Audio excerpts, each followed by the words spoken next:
efforts to distance themselves from the party involved, and they continuously attempt to get in contact despite this. I think that would be stalking, and I feel like the stalking claim like doesn't necessarily work if like you're admitting the stalking claim was she wanted to talk to me every single time about these things that would come up. We did this a little bit where I would remove comments, but then she would spiral over and over and over again, and especially if I was streaming and I couldn't respond to her, then she would go live and then she would start complaining. And it was reaching out to me, it was reaching out to Melina, my wife, it was probably reaching out to other people in the community. Regardless of how you view any of this though, my community was not A-logging Anna. There was no A-log. I don't even know if there's anything to A-log. She's just live on her stream every day crying and screaming about me. Well, if they're monitoring her streams every like when she's Who's going they? live, and One person in my community? No, it was one person in your community that was talking about it when she went live. No, my community was banned from talking about her. They weren't allowed to mention her going live. They couldn't do it. Well, yeah, you seems like you did that in response to A-logging. That's why I'm not saying that you were. Hold on. Every single mention of another stream. Come on, wait. I'm gonna lose my mind. Why are you doing this, bro? Seems like that's the logic you guys are applying with Stardust and Queeman. Hold on. So I'm just... Queeman, if I were to go and look at Film Rot or whatever the fuck, what's that thing called, and try to figure out how many times Queeman has mentioned Stardust, how many times do you think she's come up in his fucking YouTube channel? Probably like in all of his streams, I don't know, like fucking 200 or something. Or we're talking about like if we're talking about offhand remarks. That's not that much. I mean, he's been going live for years, right? I've had like if you find someone like funny and like worth making fun of or whatever, and they're just like your personal like lolcow or whatever, it wouldn't be that would actually not be like a huge number. Oh, Lav's leaking my DMs based off. Yeah, of course she does. She always does. So she's great. Somebody in my community responding to somebody like talking about them is not like that's not A-logging. So if I go live and I start screaming about Gisticle, and Gisticle, like, for instance, Gisticle has been going live over the past, I think, 2 weeks or whatever, talking about me. He's not A-logging me there. He's responding to the things that I'm saying about him. You agree with that, right? Justicle's not A-logging me over the past 2 weeks, right? Sure, but even when he's covering shit that you're involved with like other people and it's not a direct response, I still say that's A-logging, right? I don't view A-logging as like... No, nobody uses it this way. Yeah, I think people... You seem to have a proprietary definition. You're using a definition that nobody else in the community uses. That's not true. You don't think the term A-logging is applied to like the repeated persistence and often frequent coverage of a single individual that you take issue with? What definition did you just read there? And tell me which one. I'm not reading. That's my definition. I'm not you keep saying I'm reading shit. If you want me to wear a blindfold, I will. You just pulled that random sling of words like... Yes! I don't know what to tell you. Like, you keep accusing me of reading shit. I'm not fucking... I'm not reading anything. That's my definition. I might have read... I might... Like, at most, No, actually, I'm not... A-logging is when you are obsessively covering somebody... generally with a hateful turn. It's not responding to somebody though. When Jason was going live, every day, every night, or whatever the fuck for the past 2 weeks, like covering me, he's responding to me attacking him. He's not A-logging. Has the bulk of his negative coverage about you just been responding to what you say about him? No, of course not. Yeah, of course. Yes, we agree, and that would be A-logging, right? No. I don't know. No, generally other people A-log for him, but that's a totally different thing. I'm just saying that if I'm going live. But I'm not even responding to Anna's coverage of me. People in my stream or people around me sometimes would notice that Anna is going live and screaming about me because she would reach out to me, she'd reach out to other content creators, she would sometimes go in other chats and start typing and spamming. That's not other people A-logging her. She's like A-logging herself. Nobody is A-logging her except for maybe a few of the Kiwi farmers. Here, just real quick, Lav can come on if she brings J-Stock. If she brings J-Stock, and J-Stock comes on too, I will allow you both on. I think that's fair. Yeah, I just don't know what the definition would be. Given her a burden she can't meet to justify not letting her speak. I just don't know what if a few people in my chat, which wasn't even happening, but were watching Anna's stream when she went live to cry and scream about me, that means that my community was A-logging Anna? That's crazy. Yeah, I think if you're following like like she's a nobody, right? Besides her association with you, right? I think like obviously like people in your community would be like naturally interested, but like if they're covering like every like 20 viewer live stream, I'd say yeah, it's persistent, frequent, repeated coverage. My community wasn't doing this though. The only time people knew is if she would try to get other people to notice. So why did you, per your own admission, like tell them to go to Kiwi Farms instead. This was months and months after, because then people started posting on it, and then instead of referencing her streams, people in my chat would say something like, hey, did you see this thing about blah, blah, blah, blah, blah? And then because so many people would keep bringing it up without mentioning her name, we had a 1-minute moratorium, or anti-moratorium on Anna posting, and I said, if you want to talk about Anna, go to the fucking thread and do it. Don't do it in my community. We're not going to have people spinning all this shit up on my community. That's the only time I've ever said this. So your community, so your community was A-logging her, and then you took corrective measures, right? How is that not A-log? How is that not? Everything that happens to you is just no. I have responded a million times. Yeah, I would love no it. Substance. What do you mean no substance? What do you think I would feel like if Justical and all these other people were to say, guys, we're not going to talk about Destiny anymore. If you want to talk about it, go to Kiwi Farms. What do you think I would say? Sorry, say it one more time. If Justical and all these other Justical, Queeman, wow, the Substance guy, all these other people, if they were to say, guys, we're not going to talk about Destiny anymore. If you want to talk about Destiny, go to Kiwi Farms. What do you think I would say? You wouldn't. You probably wouldn't care about any of these people. Sure. I would say amen. But I don't take. Amen. Yes. It's not the same thing. It's not the same thing. The dispute. No, okay, there's never gonna be like a 1-to-1 just because two things aren't identical. No, it's not even of the same kind of thing. I'm not maliciously linking Anna's Kiwi Farms thread, right? Okay. This is Aiden. Just real quick, not to double team you here, but I am going to a little. This is why people are like. I don't know if you're being honest here. It's very hard to believe that you're being. No. This is the. Just so you know, this is the narrative talking point that the soccer people desperately have to hold on to me, because the Anna story is the most important thing that Mr. Girl. Fuck, Anna might actually be a Mr. Girl fucking rape fan. I don't know, but this is like the. No, one I was a thing fan that of they you. have to Believe it or hold not. on. This is the one thing they have to hold on to as hard as anything, because if the Anna story falls apart, all of Lav and Mr. Girl's obsessive justifications completely fall apart, and that's basically all they have for my history of crazy abusive shit when it comes to other women. So the Anna thing is like he can never give on this. I have to have linked that thread in a malicious manner. My community has to have been A-logging Anna. I have to have been telling my community she was crazy and sexier of the salmon. All these things have to. None of these things he can give on. It doesn't matter how much I say or how many facts are presented or whatever else is going on. Do you think I like that they have these talking points against yes. you? Do you think I like that? Yes. It makes it nice and easy. It You makes can it hear super what simple. I was a fucking huge fan of yours. Okay, it's disappointing. It's like disappointing as shit. Why I does don't that matter? like. Yes. The strongest the anti-fans arguments come from X-fans. Yeah, but you're saying you're trying to argue that I have some like predisposed bias against you. When if anything, I'm actually upset like that they have something here, right? That's not how anti-fanning works. When you become an anti-fan, you don't have a predisposed. That was maybe 4 years ago, 5 years ago. How long ago was the Anna shit even? 6 years ago? It was like ago? 22, 20. I was cool with you up until the Pixie wasn't the shit, Anna stuff like during COVID? It might have been 21. So it was 5 years ago? You're saying you have a predisposition to liking things I'm saying because you were a fan of mine 5 or 6 years ago? No, I was a fan of yours up until the Pixie shit dropped. That's fine, then 2 years ago. All these other arguments, all these other like anti-fan arguments, whatever, I heard afterwards because I started talking to people who were making the criticisms against you. It's just when so I was fucking informed of these empty. arguments, they seem to be sound and valid, so I've accepted them. What you've presented to me to refute them doesn't make any sense, right? That's what I've been. What doesn't make sense? Hold on, wait, play this one. Here, 2 minutes. Okay, DM it to me, hold on. Sorry, I gotta get past all the DMs. Okay, let me bring it up on screen. It's the lag monster! Quick! Switch to a bisect hosting server!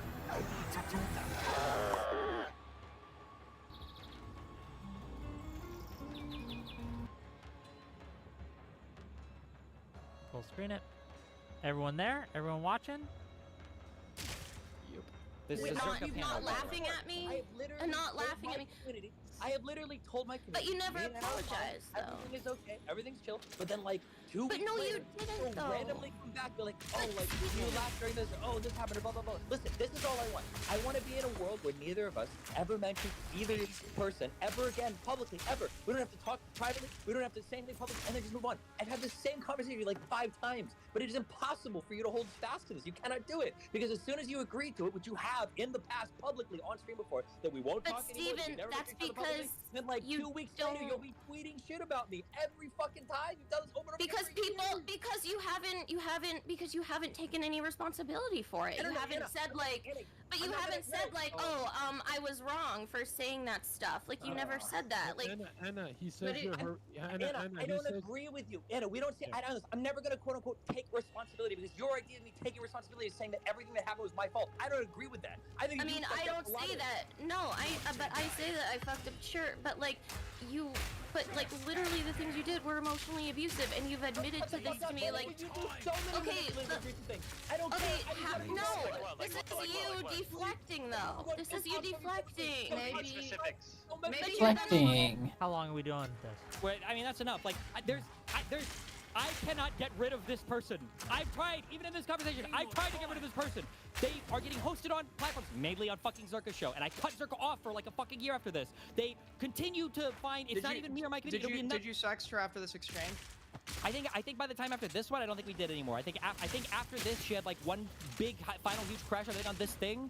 But even if I did, it wouldn't even matter. It doesn't matter. I'm trying. It would matter for your claim. It would matter for It would matter for your claim. You're making the claims against her, right? It would matter for the claim she's stalking you. Stop talking. Yes, stop talking. Yes. So a good way to do a start would probably be to not actively, sext her, right? She's the one pursuing me. She's trying to add me. She's trying to add my girlfriend. She's trying to add other people. She's hopping up panels on me. I don't think we did after this one or whatever, but like every strategy that I have, ignoring her didn't work, being friends with her kind of worked a little bit.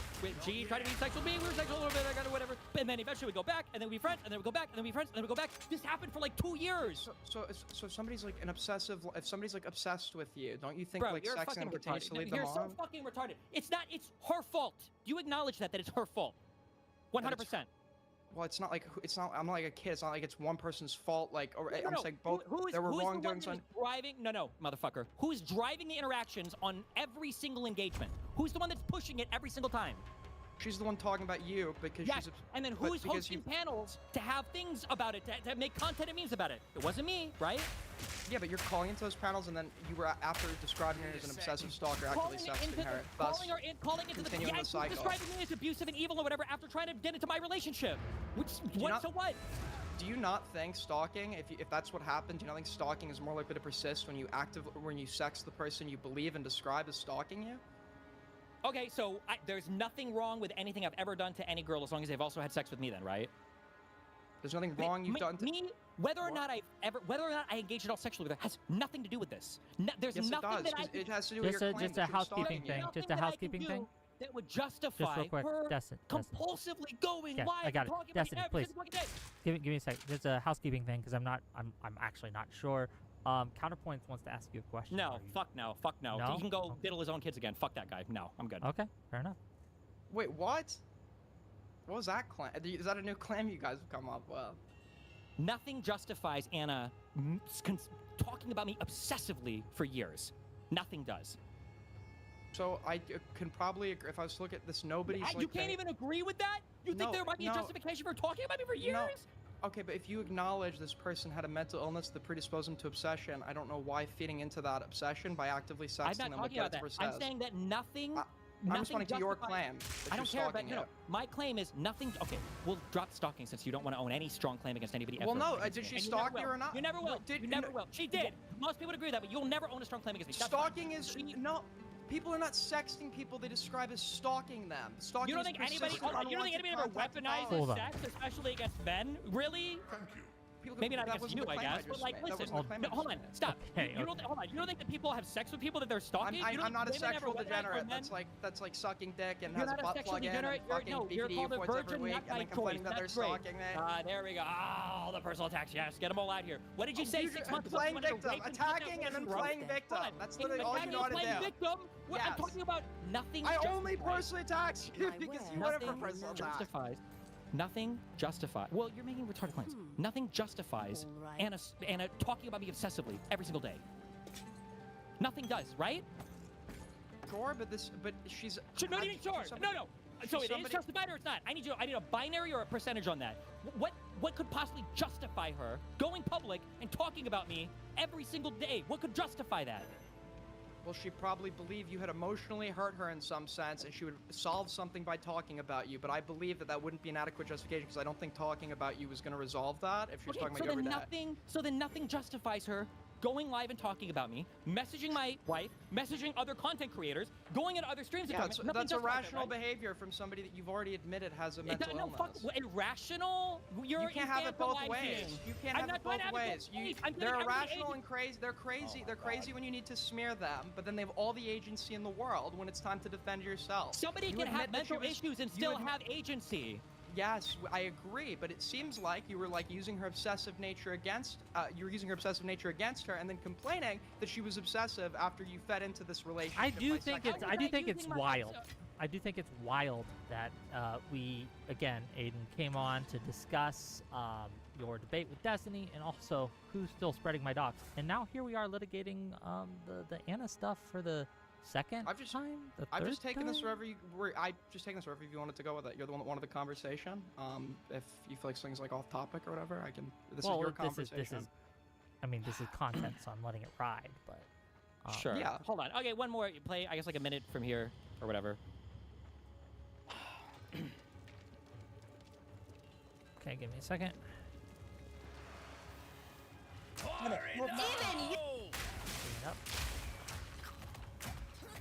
Oh, you want Suno? Yeah, I'm on Suno too. It's like a battle. It's an unwarranted battle because I know I'm gonna win, but I'm not trying to battle you.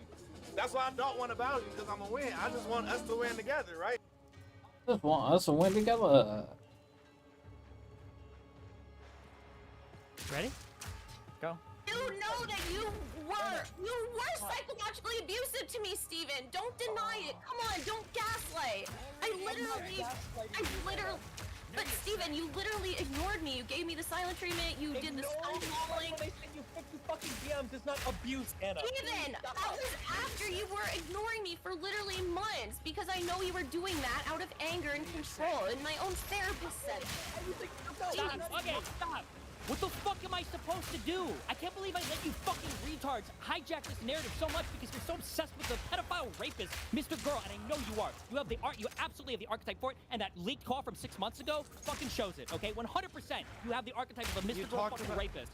I don't like Mr. Girl. She just said in that call I've debated that I was him. ignoring her for months. What the fuck?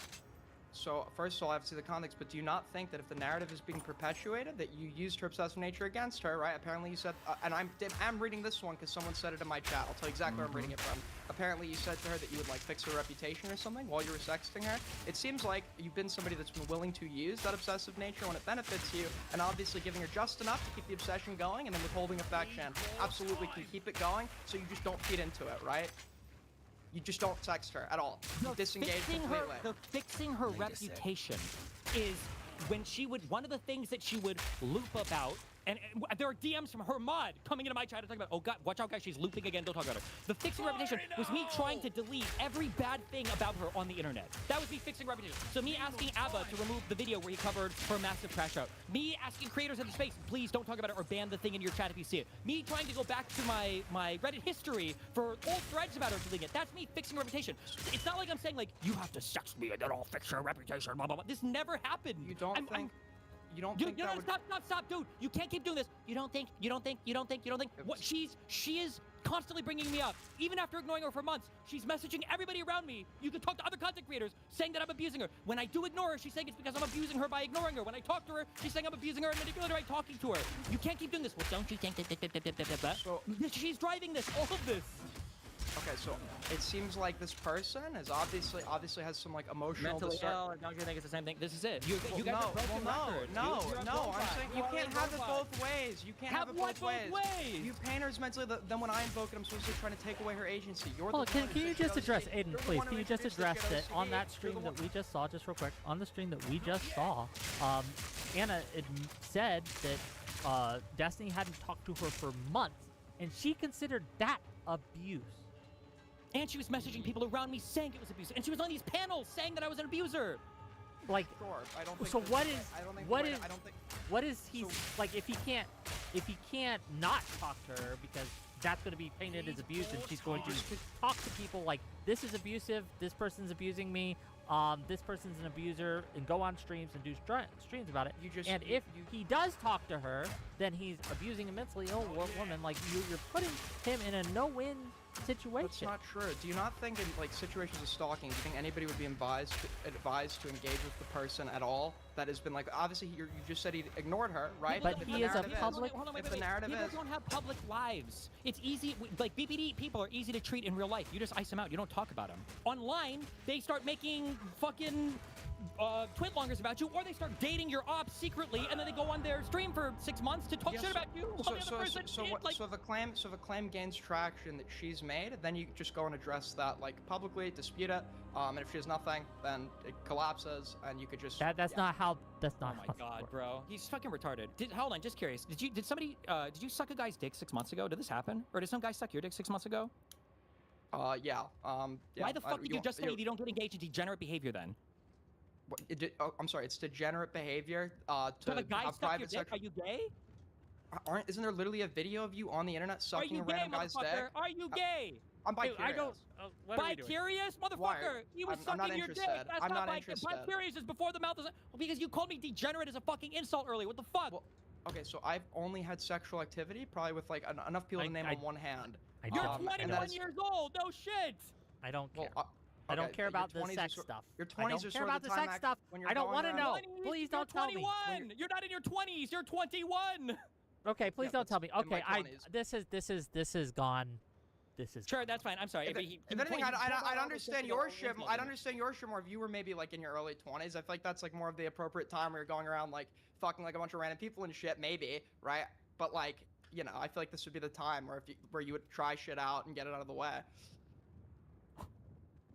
I don't know. I'm just saying, I didn't have any guy experience when I was 21. That's all I'm saying. Okay. Enough. Yeah, We're only when gonna. you're We're 40 gonna. and Hold the on. videos Hold are on. Do you all up have in the air any for the world to see, I last? guess. Because I'm done with this conversation. I am done with this conversation. Jane runs a camp, Fuck! and you know it's a camp What the fuck? because she bought a .camp domain name with Squarespace so that you can sign up and go to her camp.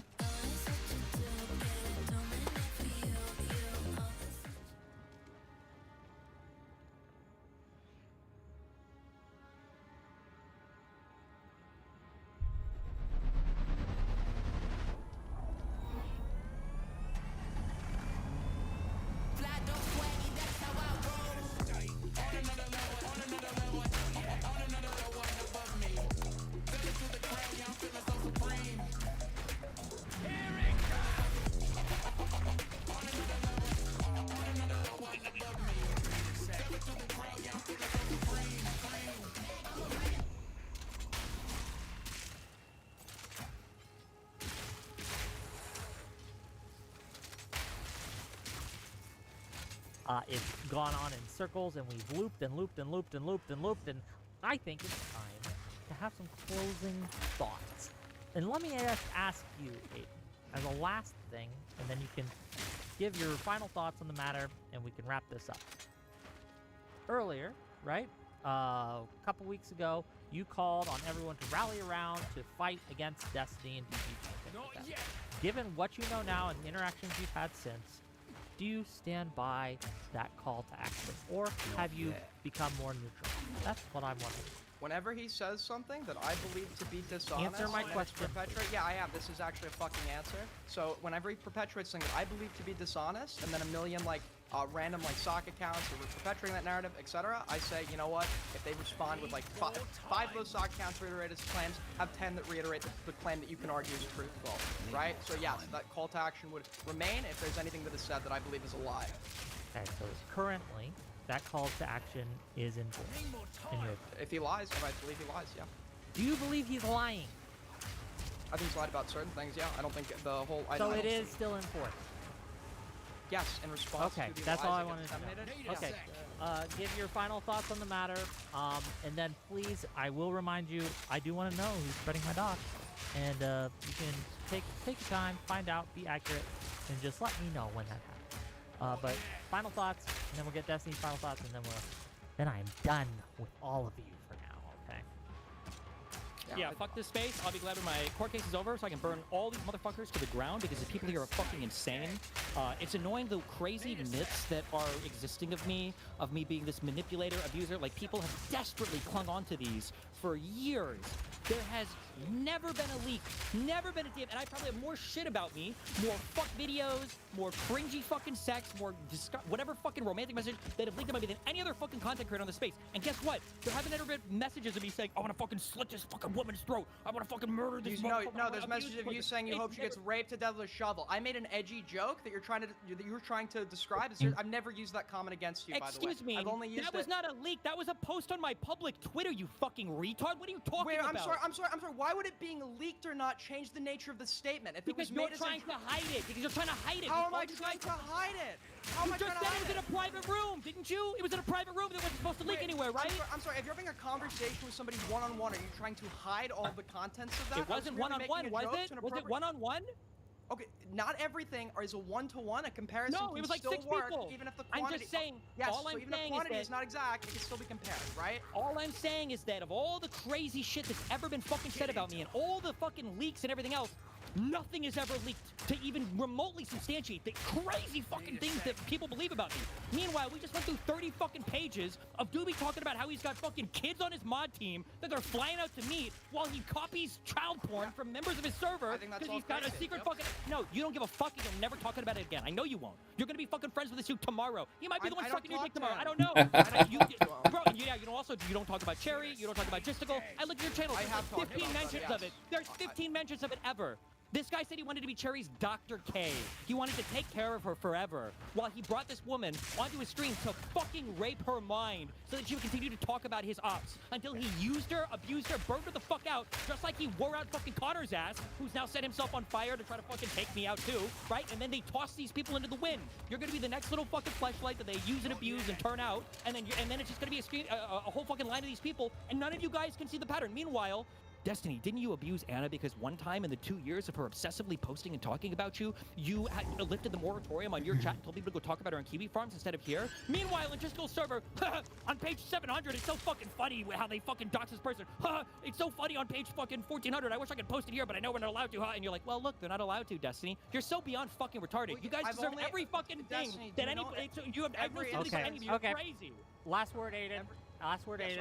All the things you just mentioned, I've only brought them up to refute the narratives that you've given. I believe that those things, not that I take like exceptional personal issue with like you telling people to go to keep. I brought that up specifically in response to like disputing the claim that like you potentially are being reckless with your community, like, and the nature of like docs information that was disseminated on that website. In regards to Anna coming up again in this conversation, I've only argued against the claim that you made that she was a stalker. I haven't even said in this entire conversation, I think, if anything you're doing is morally good or bad. I'm just saying, I don't... that she was a stalker? No, because if she was talking about me every day. Okay, we're looping. Messaging people in other spaces every day. We're looping. Destiny. I'm trying to end this. Isn't that stalking? If she's messaging all these other people in the space? I would consider her a stalker. Of course you would. Yes, Aiden, absolutely. how is that not stalking? Does she have to show up at my house? So I think if this had... Okay, so where you never interacted or engaged or talked to her at all, how long did this persist for? 1 month. 4 months. We'll say 4 months. She was messaging other people in this space. She was streaming about me every day. She was talking about me every day. She was going on other panels to talk about me. She was using her credentials as a master psych student to say I was an abuser. She was talking about me abandoning Nathan. Yeah, so in regards to her reaching out to people around you that knew you, like your wife, if you were not talking to her and other content creators. Yeah, okay. Other content creators was that to get in contact with you directly? Sometimes, yeah, or just to talk about me. Dude, look at all the qualifiers. You're so I'm saying I've given you my definition of stalking. You had no problem saying that I stalked Anna with no context whatsoever. I gave you all this stuff about Anna. You're like, well, how many hours did you spend not talking about her? And when she was messaging all those other people around you to talk about you, was it to talk about you like in particular, or was it just to talk about you're such a fucking piece of shit? Asking. I gave you my definition for stalking, which you didn't dispute. We're ending the stream. I'm tired. I'm hungry. My doggy needs me, and I need to take her on a walk. This has been a shit. But thank you both for coming on and get me that information, Aiden. Bye-bye. Yep. Honey, I brought back enough tomatoes to last us a whole month. Good boy. Now sign this divorce paper. My daughter is remarrying someone who doesn't smell like dirt. I spent all my savings on this spaceship. How could you treat... Not yet. Need more time. got to stay quick on my feet. Stay quick on my feet, eh?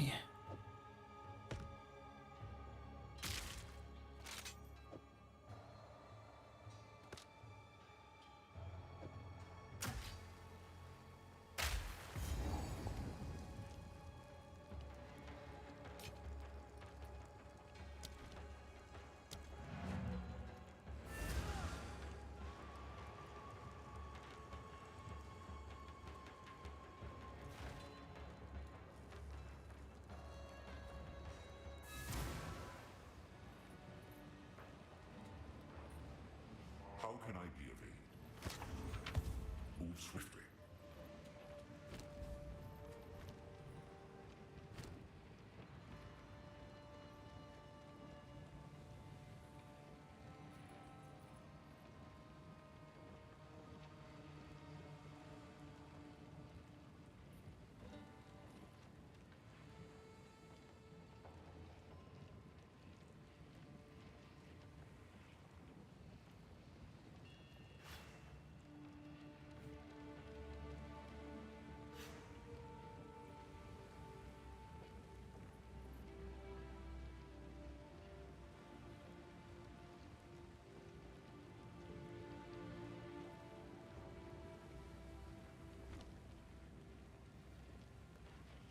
What have you learned?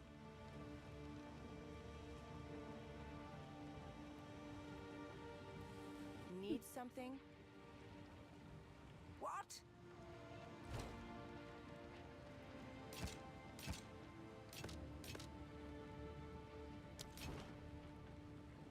I've got some trinkets. You know.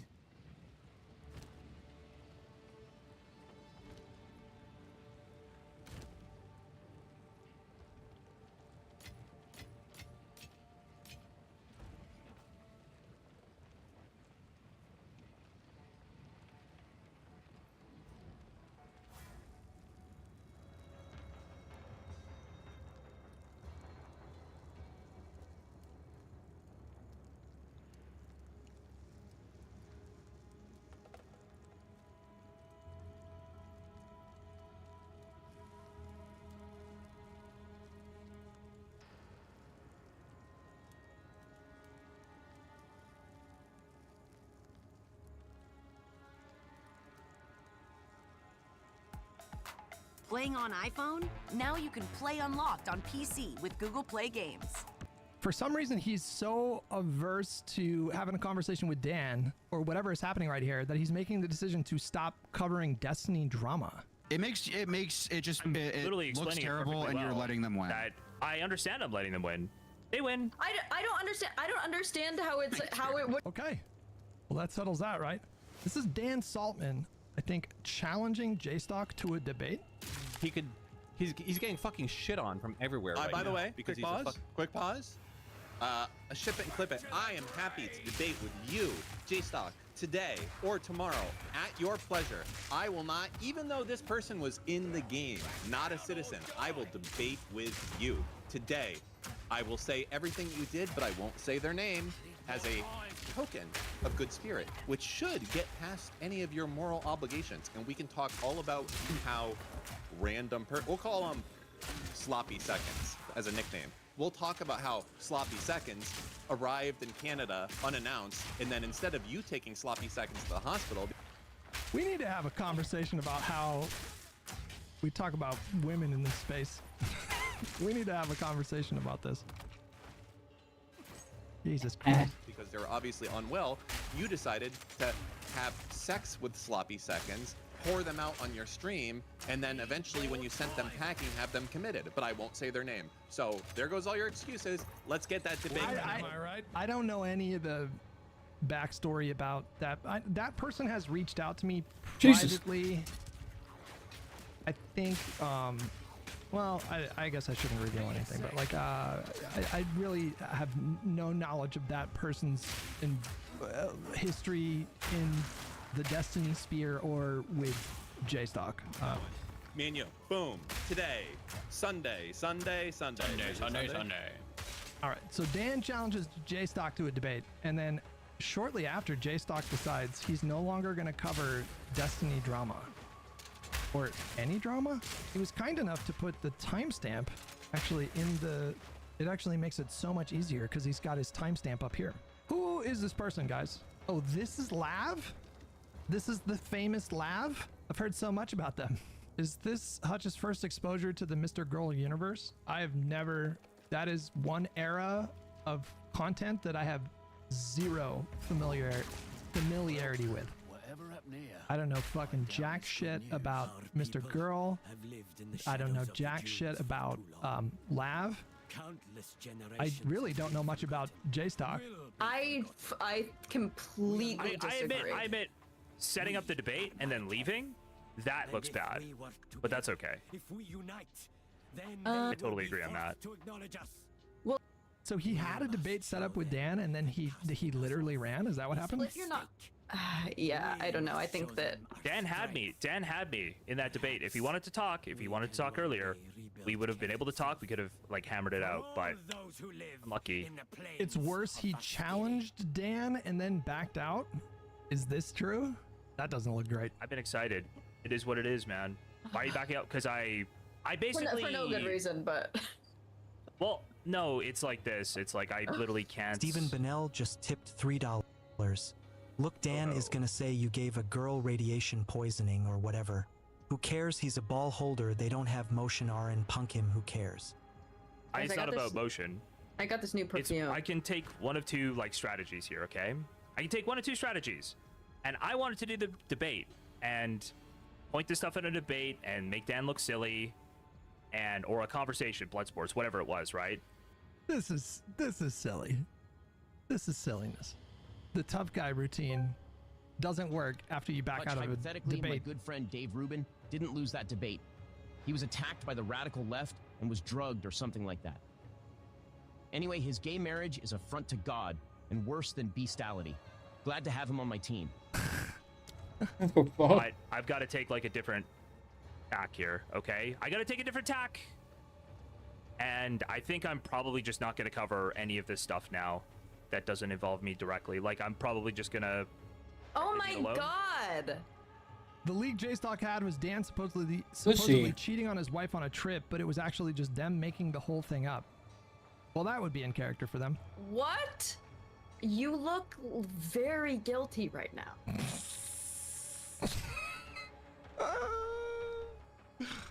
Oh, that was funny. That was funny. I look very guilty. Why do I look very guilty? I can't imagine if you were... I don't want to say too much on live stream, but this is not the right choice, I don't think. I really don't think you're making the right choice. Not even from a context perspective, like, I don't think that this is going to play well for you, but I guess you'll learn. You live and you learn. What do you mean this isn't going to play well for me? Who turded? No. I was asked not to entertain this anymore. I was asked, like, hey, please don't entertain this anymore. But not even that. But I think that you could even do that and be like, yeah, she asked me to not entertain this anymore because everything you're saying is fucking stupid. And then you win. And then he doesn't talk about it. What else does he have?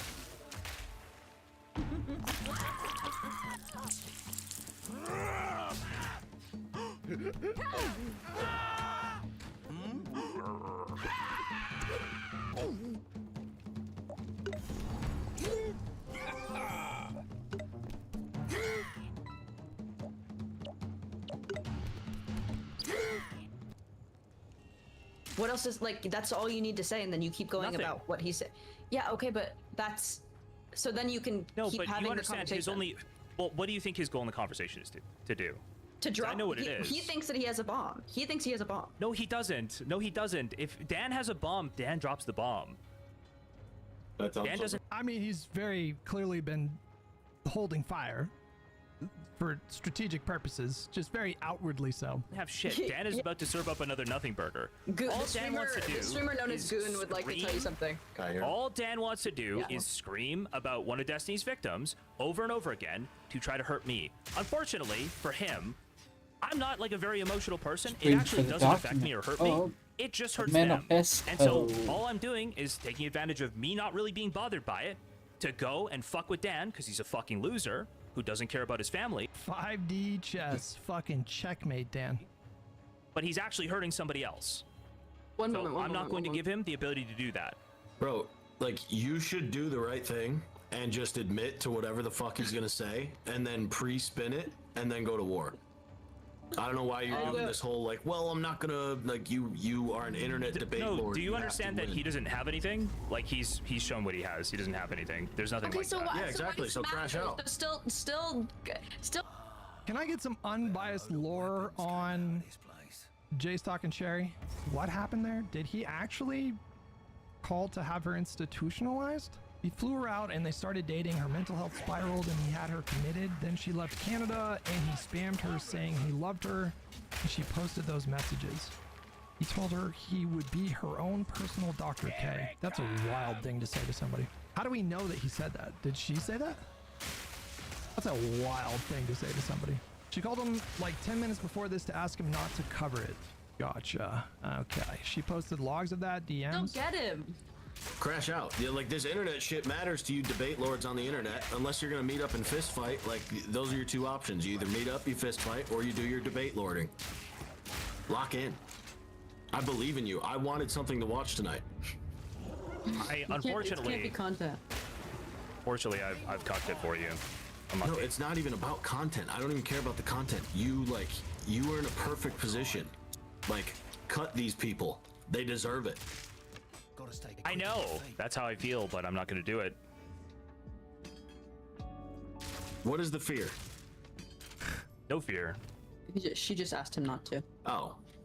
Okay. But even though that makes him look bad, so she doesn't give a fuck about you. Do you think she doesn't care about you as much as you care about her? All these people, like, do you think they're just gonna, like, never release this information or like this bullshit? None of the information they have is not public. So what? Yeah, so fucking crash out. Why wouldn't you talk then? They're gonna do it whether you like it or not eventually because they get desperate. Just say, hey, Dan, she's asked me not to talk about this. You have nothing.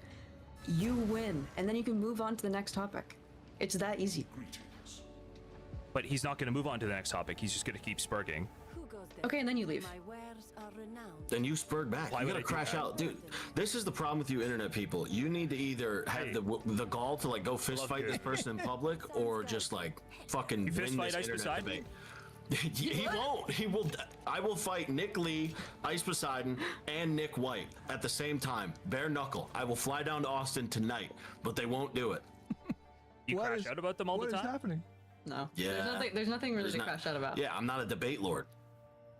Well, there's nothing really. He already won. He already had sex with his girlfriend. Like, there's not much. Yeah, he needs to fist fight me. He needs to come kill me. Yeah, he doesn't. There's not really any beef towards them. It's sort of towards to. Yeah. They should be crap. Well, good luck. I hope you make the right decision. I will make the right decision. Who the fuck is this guy? J-Stock, are you a coward? Join VC. I joined VC, and I asked to talk to Dan, and he muted me repeatedly. It's at the beginning of the stream. You can scroll back to it. I asked to talk to Dan. You had me angry at everybody, okay? You had me angry at everybody, and I was going to go talk to him. And now I'm not going to. Lab cheated on her husband with this dude, Gunnar Gooch, then divorced him and married this dude after dating him for like 4 months or some shit. How come dating is so fucking messy in this scene? What is happening? Where are the boring vanilla monogamists with like no drama? How come everything is so fucking messy in this scene, bro? I think you're the only normal streamer. Listen. My boss asked me to create 30 UGC videos. For tomorrow? No need to blow this out of proportion. With Artlist AI, your team can create more UGC-style videos faster than ever before. Create characters once and use them across multiple campaigns. Experiment with different hooks and aesthetics to see what lands with your audience. Knock out all 30. High quality, on brand, done. Go to Artlist and start creating without limits.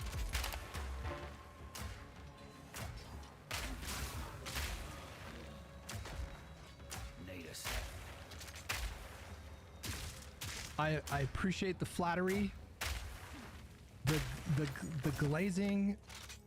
We've been talking about this a little bit. The glazing is a little much, okay?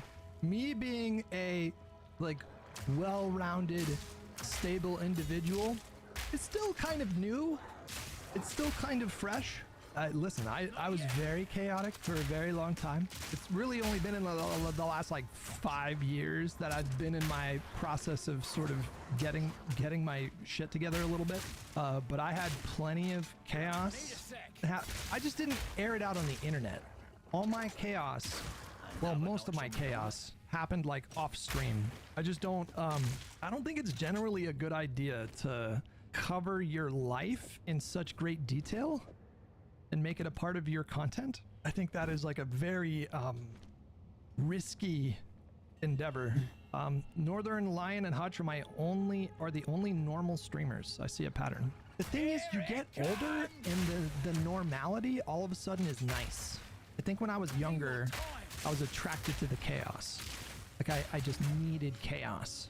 And so it would manifest in my life in a lot of different ways. And then I got older and I really, now I enjoy stability and I don't miss the chaos. The chaos was not fun. I kind of settled into being an adult and it's just much more calm and nice and predictable and, you know, that kind of stuff. Like Connor going on Kuimon's stream to talk about his divorce the way he did, that was kind of crazy to me. That was kind of crazy. I'm like, why are you letting yourself get grilled by Kuimon about your divorce? Like, what are you doing? Like, do the divorce like behind the scenes. You can say little things about it, but you don't need to get into like great detail. And especially if you're getting grilled by Kuimon. Something that might be going on that I think is a little toxic is it might be that Connor has more eyes on him now than he maybe ever has, but it's not for good reasons.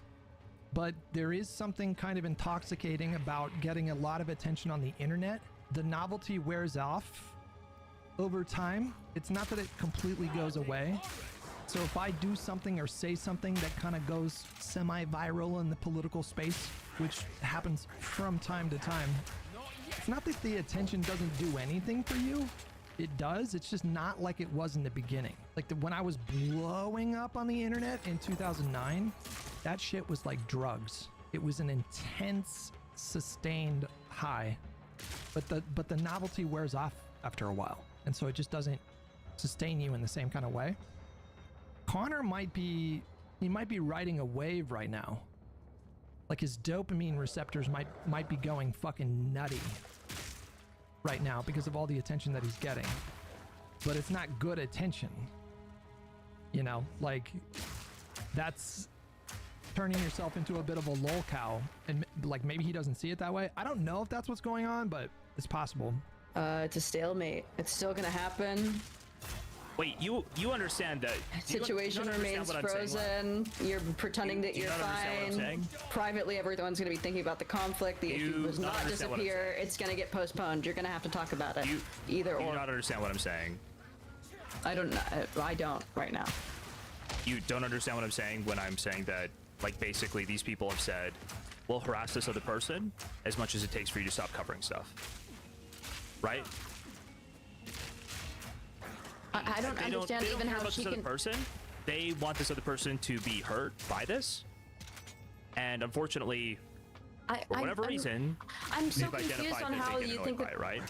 Okay, well, I don't even know how this person can be hurt by it because she's not even really online anymore, and you can literally like just why should she have to not be online? The internet. Why should she have to? She literally doesn't have to not be online. I don't know why you think that she's gotten worse hate than me, and I'm doing just fucking fine. I don't cover these people. If I don't, I will turn my cam off when I brush my tongue, though. I think that's a little too far. Talk about these people, and I don't have to.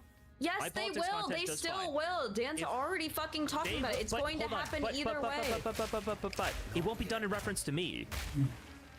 It's going to be done in reference to you either way. Yes. No. Literally, it won't yes, be done. It won't be covered on my stream. I won't talk about it. It will lose like a vector. You're gonna have to talk about it at some point because it's not nothing. It's not a nothing burger. You're gonna have to talk about it. They absolutely have a nothing burger. I promise. Okay, and do you know how much it doesn't look like that when you run from it? Do you know how much it does not look like that when you're not talking about it? Unfortunately, right? I'm gifted with actually being able to see it. I understand you want me to debate. I understand that's what you want me to do. No, it's not a debate. You're not even making an argument now. You're just saying, well, it kind of looks like you're I almost running called from you them Tim. because You're pissing me off so bad. I almost called you. I'm taking better care of my teeth with this little fucking miswak stick than I ever have in my entire life. I'm like brushing my teeth multiple times a day. It's nice. And human beings use this for thousands of years. This is just how it's in the fucking Quran.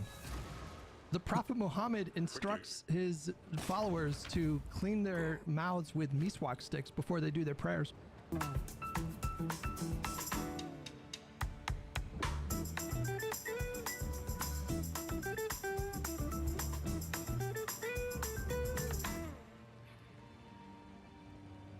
I started this business in the closet of my mom's house. Now we've been able to grow into over 500 retailers. I've been on Shopify since the very beginning. There's a bunch of amazing templates that you can choose from.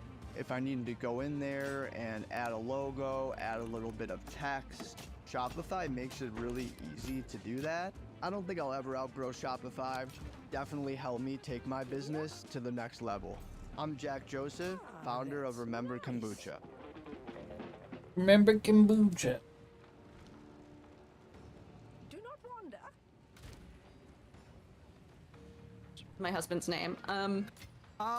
Rice with 5 pounds. Not gonna lie, I didn't expect the highly rational and wise people on the Snarker side to turn to tarot and witchcraft to combat Dan and Destiny. No, it literally, it has to do with the fact that this conversation could still. She's super turned on out of nowhere. Oh my god! Ew! Don't say anything like that to me. My husband's also watching, and you will be killed. I'm not even joking if you say something sexual like that to me. Horrible stuff. You hate to see it. What the hell? Because no, now I'm gonna be in trouble, and you're disgusting. You're disgusting and fat, and you're a pervert. How do I put this? I wasn't even sure I was going to want to do this at some point, right? And I got some info on Dan that I thought would be pretty funny and worth him dealing with, or him throwing out a couple of these stupid worthless nothing burgers, right? But I'll just take that info and I'll do something else with it. We can have a good time here. Okay, but you're still gonna have to answer for the allegations because she's still gonna drop it. So and it doesn't, and also if she, there are no allegations. Okay, well he's making them, and actually if she did care about you, she'd want you to get ahead of it. So I don't know why this whole thing is kind of weird, and maybe there's something else going on. But wait, you understand they've been running this with no evidence whatsoever for a long time, right? Apparently they have evidence. Dan literally told me that he had screenshots. So okay, I don't know. If he doesn't have evidence, then it's even better. Dan has, I don't know if you know this, Dan is known for one thing on the internet, is lying. No, that's me. You're confused. You're confused. What's the commonality between you two? Jewish. Whoa, I just got it. So what is the point in are you saying that you're gonna avoid entirely covering Destiny? Yes, that's what he's saying. Not entirely covering Destiny. I'm going to avoid entirely covering the drama around his case, around anything to do with his malfeasance. I might cover politics. What? How bad? This is a generational running. For some reason, he's so averse to having a conversation with Dan, or whatever is happening right here, that he's making the decision to stop covering Destiny drama. The optics of this are so unbelievably cocked. If he has a particularly bad political stream, I'll cover that.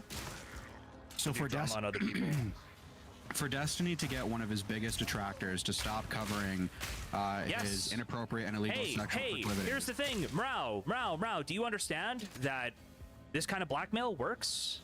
You understand it, right? But the blackmail is that she feels slightly uncomfortable for a few days. That's the blackmail. I don't know what you think the actual. I don't know what you think the actual consequence to this is. Get off your phone for a couple days. Sorry, dude, I really care about you. Get off your phone for a couple days because I have to defend myself. That's it. That's literally it. It's that easy. And then during the conversation, you could literally just be like, this is bullshit. This doesn't exist. Now let's talk about something more serious with actual proof. That's all you have to do. and then it's like completely neutral. Right now you're losing, and it's weird. I don't know why you're dying on this. Doing the right thing is not easy, and sometimes doing the right thing makes you sad. The losing part. Hold on. You should do the right thing. The losing part is more what Morale's talking about, right? That's losing. But unfortunately, nobody else wants to stand up to these people. Basically, everybody's walked away from this. This is, by the way, this is the best decision for me. While I criticize Dan or while I criticize people around Destiny, people are terrified to even be in my communities. Yeah. No, people are terrified. I'm not worried about like the doxing stuff, but if everybody else is. This is me saying, understand how this bodes. I don't understand how pressure point. They found their pressure you point. face and it works. entirely more consequences by not answering to this than she does if you do. So. But you understand that there's literally no consequence. They have nothing. Okay, but no, but it looks like a consequence to you, which is the narrative that they will go with, and it will work. It will work. It like will literally just work. Let me tell you that I've been in your position several times, and it will just work.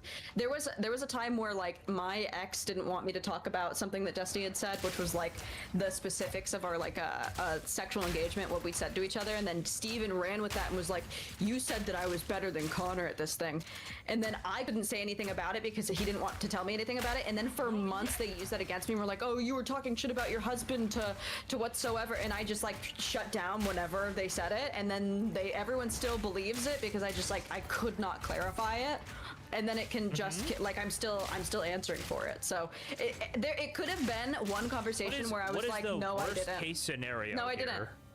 That people who are known consent violators and support a known consent violator, yeah, exactly, are going to call me a consent violator. There's a best case scenario, and you're not doing it. That is Dan's best argument. Is you're kind of like That me. is Dan's best argument. Money, I made the feces filter. What are you doing? Loser, we're done. Take your gross stuff and get out. My lover built a level 50 survival pod for me. You can never. You could literally say that. I actually said that. I actually don't said talk that about on. me ever again, or else I'm gonna keep saying something that obviously upsets you and makes you stop covering me. That's what he has. You're letting these. You're letting him win. Here's the thing. Doesn't upset me.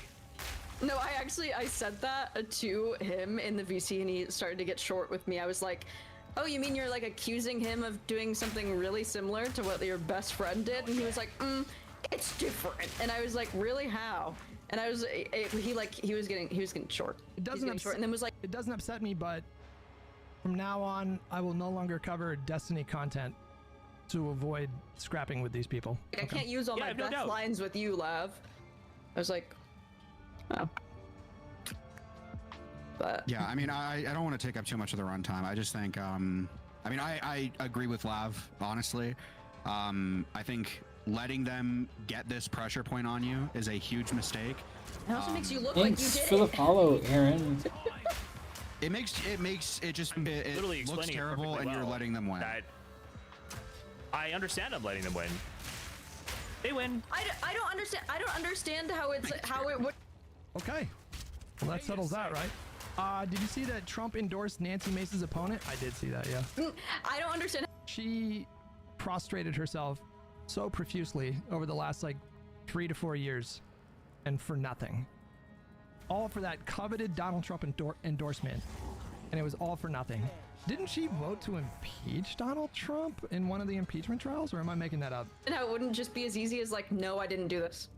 No, I didn't do this. She agrees that she agrees that I didn't do it. That's the end of the conversation. She is the definition of a clock goblin. She has some kind of histrionic personality disorder. Like, truly, literally. So what is it? What are you, like, is this a money move? Are you... Never forget Kyle Kalinski's best ever tweet. Is this the ones about beans? I have my issues with Kyle, but I can't knock him for this tweet. This was a phenomenal tweet. I agree. Scared that by continuing to cover them... And now I'm scared that you did it. I'm literally scared that you did it. No, you're not. No, now I'm like, why are you, the fact that you're so willing to talk about this makes me feel like there's some like deeper story and where like it's a little more like, oh, maybe it's a little more nuanced and you did do it and whatever, which makes me like be like, oh, fuck, he like actually did it. And I hope that you did it, but you know, I've been friends with this before, so. Jeez, what So it's not gonna hurt our friendship. No. One of my best friends is Mr. So. We know that you're not being serious right now, that you're just arguing for content. And that's why we love you being on stream. But in this case, are you talking about me? I think she's being truthful there. It could be wrong. Yeah. No, I'm being dead serious. I'm not arguing for content. Like, I actually swear. Like, You're solemnly just swear. arguing for content. I swear. I'll stop doing it. I'll stop arguing it. If you think it's just for content, then I'll stop doing it. You. How is this like? Yes, that this is putting somebody I care about into like an agitated state, and they are not going to stop. They found a pressure point. It works. I don't understand how this is a pressure point if you didn't do it. I don't understand that. So that makes me think. That makes me think that there's something. It's a pressure point because as soon as shut the fuck up, Mrao. Shut the fuck up, Mrao. Shut up. It's a pressure point because it is not true, and they will just make something else up. The exact millisecond I say no, this is false, and I show them it's false, they will just make something else up. That is why it's a pressure point, and I'm just saying, you won. Congratulations. I'm not going to cover you guys anymore. I'm not going to talk about you guys anymore. Okay. I really like you, dude. How many times have I shown these people just lying? Obviously. He said, I really like you, dude. This is total bitch shit. One of you guys said I was very, very briefly brought up in this VOD. They talked about you a few times, but Mr. Girl, Lav, and J-Stock talked about you around 258. 258. Okay. Is this Mr. Girl? Is this the famous Mr. Girl? Yeah. But like, he's consistently drawing their attention to things that aren't anything to do with his political opinion that look terrible, like absolutely terrible for him. And I don't know why he. This is about Destiny. Gotcha. Doesn't see that. It's Dr. Girl to you. Okay. Oh, sorry. Jesus. Like, there's something going on there. There's a blindness going on with him right now, where he can't see outside of his. The person gave me 258. Around 258. Worst decisions imaginable. Going through. The most important thing in his life. Shockingly, it's the most important thing in a lot of other people's lives too. Like, that's what's disturbing to me. Rice with 5 pounds. I don't like Mr. Girl's artificially bald head. This is stolen valor. Is there a lot of other people who could have legitimacy in some way? Like, Hutch should be able to have some sort of legitimacy on his own. He has gotten so fixated with me, you guys. This penguin person has become so fixated on me in the last 2 weeks. There's something about my personality that drives these anti-fans completely insane. The way that Kuliman has talked about me, the way that J-Stock talks about me, the way that they were talking about me in the logs, like it's a fixation that I don't fully understand. I obviously have strong disagreements with people, but as far as being super provocative, I don't think I'm like super. I don't think I'm all that provocative. But whatever. I don't know why protecting Destiny is so high up in Hutch's life. It was so crazy. I almost messaged you about it. I was about to. I'm insane? Wait, what? I mean, sure, I agree in some respects, but. Meet Wegovy Pill, the first FDA-approved GLP-1 weight loss What pill. is this? Is Lose this really weight a and fucking? keep it off with the new once-daily pill from Wegovy. People taking What is their Wegovy check Pill point? lost over 30 pounds, and some lost over 47 pounds. Proven results in a little. Oh my god. Also, why are my texts not going through to you? Did you block me? Do you hate me? You want me dead? No, they went through. I was just sleeping. They went. Oh. I don't even know why you think they didn't go through. I texted you. I woke said. up to like you message. When It's because you called Kuliman a shitlord? I think I did use that language. Wait, how do you know that? Did he talk about the DMs? That's funny. That's funny that you know that. And it's not even the cool penguin person. Just think you could have had Danny DeVito obsessed with you. Instead, you got J-Stock. Connor dropped it. I was like, this is our Super Bowl. I don't know where my phone. Oh, there it is. Wait, was that it? This guy thinks I'm insane. J-Stock thinks what did he say? I could have some credibility outside of Destiny stuff? I woke up. Did Hutch like Crimson Desert? Would say I'm enjoying myself so far. I'm told that you have to put in a lot of time to appreciate it. The combat to me is a little lacking. Like I'm just holding RB and RT So I hope the combat gets fleshed out a little bit more. I've only played for about 22 hours so far. I might hop on Marathon again tomorrow. Check out the new season. They're introducing some new mechanics. I might hop on some Marathon again. Go back to that for a little bit. You texting me on like every platform, being like, "Why'd you block me?" But I don't know what you're talking about. I got your text. I was just trying to wake you up because I wanted this conversation to happen now rather than when I'm like working next week. Sure. Well. On the weekend. It had to happen on the TGIF, you know what I mean? Or TGIS. Good Saturday. Yeah. But yeah, the Hutch thing was really weird. That guy's weird. Like he just literally wasn't processing what was happening. Yeah. What are they referring to, guys? I don't even know. Everything's getting kind of blurred together. Yeah, it was weird that he wasn't processing, but also it's like I genuinely think you could actually defend Destiny based on the evidence that's there. Like I don't defend Destiny based on it because The Connor stuff? Was it one of the Connor videos? They are referring to the doggy style joke you made. Gotcha. I you know, have a good idea of who he is. But you could like come up with some sort of argument to defend him. I don't think he has a good idea of who I am. What a wild thing. I would never claim to say like, oh, I think I have a pretty good idea of who J-Stock is. Whoa. I have no idea what this guy is like in his life. Why would I? Why would I base something like that on his streams, you know? But Hutch is just not listening and then saying the wildest things. Oh yeah, I don't think it was intentional. I think he actually was not processing what is happening. I truthfully don't even know what thing they're referring to here. I don't know what does that. Yeah, I don't like cognitive dissonance and sunk cost. I mean, that's like being in a cult. It's like a Trump supporter of just like, yeah, having somebody show you like a statistic or like evidence and just. What the like, fuck is this bullshit? I don't know. That's a lie. I'm sure there. Yeah, that's a lie. This isn't. Not even that's a lie, but like I can't even understand the sentence you're saying. A few of the Snarker people have posted that doggy style clip of you as proof that you're weird. It's wild. I just don't judge people for sexual kinks in the same way that I guess they do. I've just known a lot of people that were openly pretty like kinky. And so I just don't, I've had my own experiences with people that, had their own kinks, and some of the things I wasn't really on the same frequency, but I like bit the bullet in the moment because it's like, you know what? They seem to really want the, like, I don't know. So I'm not very uptight about sex. To be honest with you, there's like very few things that I think could shock me. It's just not something that I think about very much. I don't think about other people's sexuality all that much. It's just not something that interests me. I truthfully, I don't care. I don't care. I don't care that like Graham Plattner's horny. That's not my issue with Graham Plattner.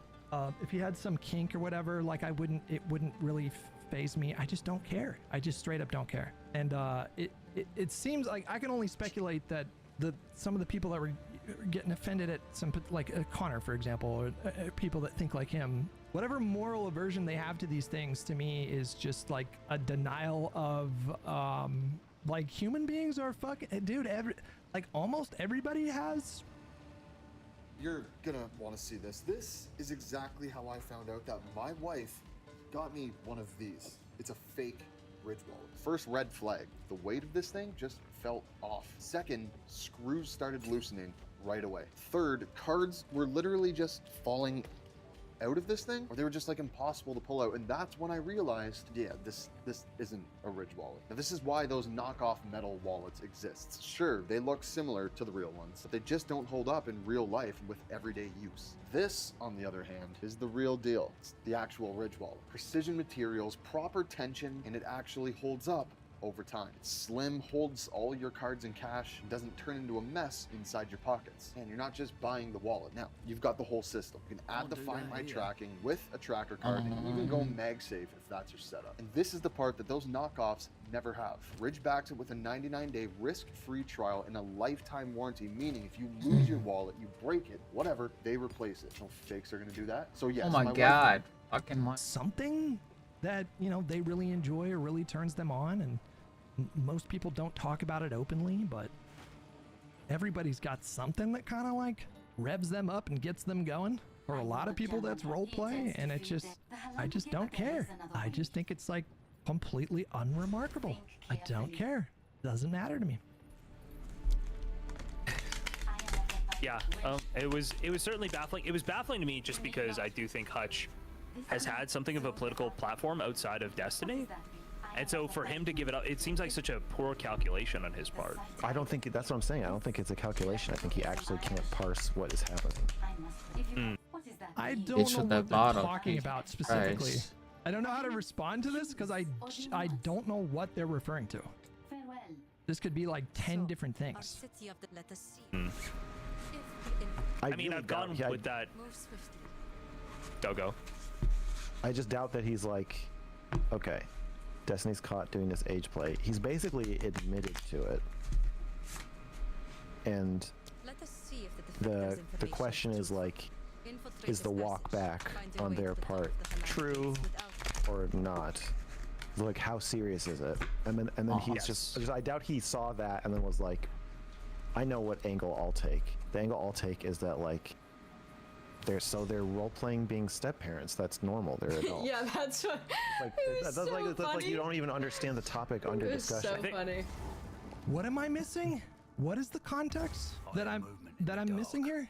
Listen, if you're looking to shock me or get me to clutch my pearls or, you know, denounce someone. Oh my God. I'm sorry, you're gonna need more than like age play stuff. I just maybe I'm weird like that. Like I've had partners that wanted to do stuff like that, and it was never my thing, and you know, I never did it, but you know, I have known people that have like wanted to do that, and it's just not gonna shock me. Again, like my story is, I would say probably like a little unique. Like I was raised in a particular area in the country that is like known for like being weird, you know, like the San Francisco in particular was like a hotbed for the sexual revolution in this country, and I think like a lot of that culture kind of still remains in the city. Like San Francisco is like kind of weird. It just, you know, like not like very few things shock me, and so like I had some like really unique and interesting experiences when I was younger, and got me to think about like sexuality differently, I think, because I went from being very, very sheltered to just witnessing things with my own eyes. You know, like I went to like a few parties with an ex-partner because she was into that kind of stuff, and so I saw things with my own two eyes. And then once you see it, it's like you imagine how it's gonna be, and it's like kind of intense, and then you're there and it's almost like unremarkable. Like then you're there and you're witnessing people doing these kinks with each other in a consensual setting, and everybody looks happy, and so you're just like, oh, okay. And so it becomes like something that's like barely even remarking on. That's just my genuine. I'm not putting on a show. I'm certainly, this is not new for me. I think my long-term viewers will confirm that I've always had a pretty laissez-faire attitude about this kind of thing. I think there have even been political stories that have come up where I've said that it had to do with like people's kinks, and I've said like I just don't really care about that. It's just not something that I find to be all that noteworthy. What they're saying is Connor claimed it had to do with real children, and that you just weren't understanding it, taking Connor's word for it, or even though he didn't post proof of that. I didn't really have much of an opinion on that because I just the evidence for that specific part of it is not particularly strong. The idea that they were like specifically invoking like her kids, that's kind of difficult to believe at face value because there's kinks, and like I would agree that some things would probably cross a line into being something that would be like concerning at the very least. But the evidence for that particular claim was, from my view, not very strong, and so I just didn't really talk about that part of it too much. Well, but okay, but there is a part at the end where I think I'm asking the cards if Destiny's a pedophile. I think the guy comes in, and I want to say, or either it's right before that. No, Connor's arguing with the chatter, Connor is arguing with the chatter, and the chatter saying, well, they were just pretending to be step-parents.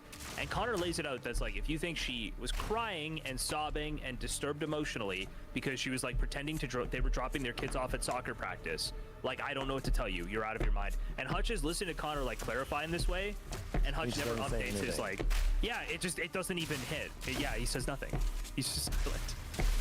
If these were allegations made against some like themselves or somebody that they know, would they accept those particular allegations just uncritically at face value, or would they be skeptical?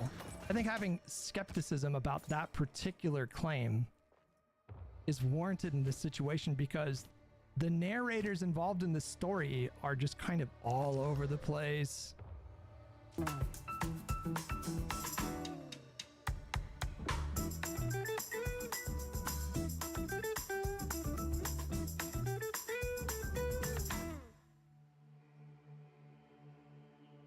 Pretty unreliable, you know? So how am I supposed to jump to the conclusion that there's credibility to those like specific claims? Allegations from a dude who just found out his wife cheated on him. Yeah, like he's making certain allegations, then he's walking back certain allegations, and then she apparently made some allegations to Mr. Girl and then walked back those allegations like directly to Destiny. So like, why would I accept that at face value? Could it be that because they don't like Destiny, they're a little too willing to accept certain allegations, even if the basis for those allegations is pretty weak so far? Think that's a calculation, or do you think it just I think he might be scrambled retarded. and then just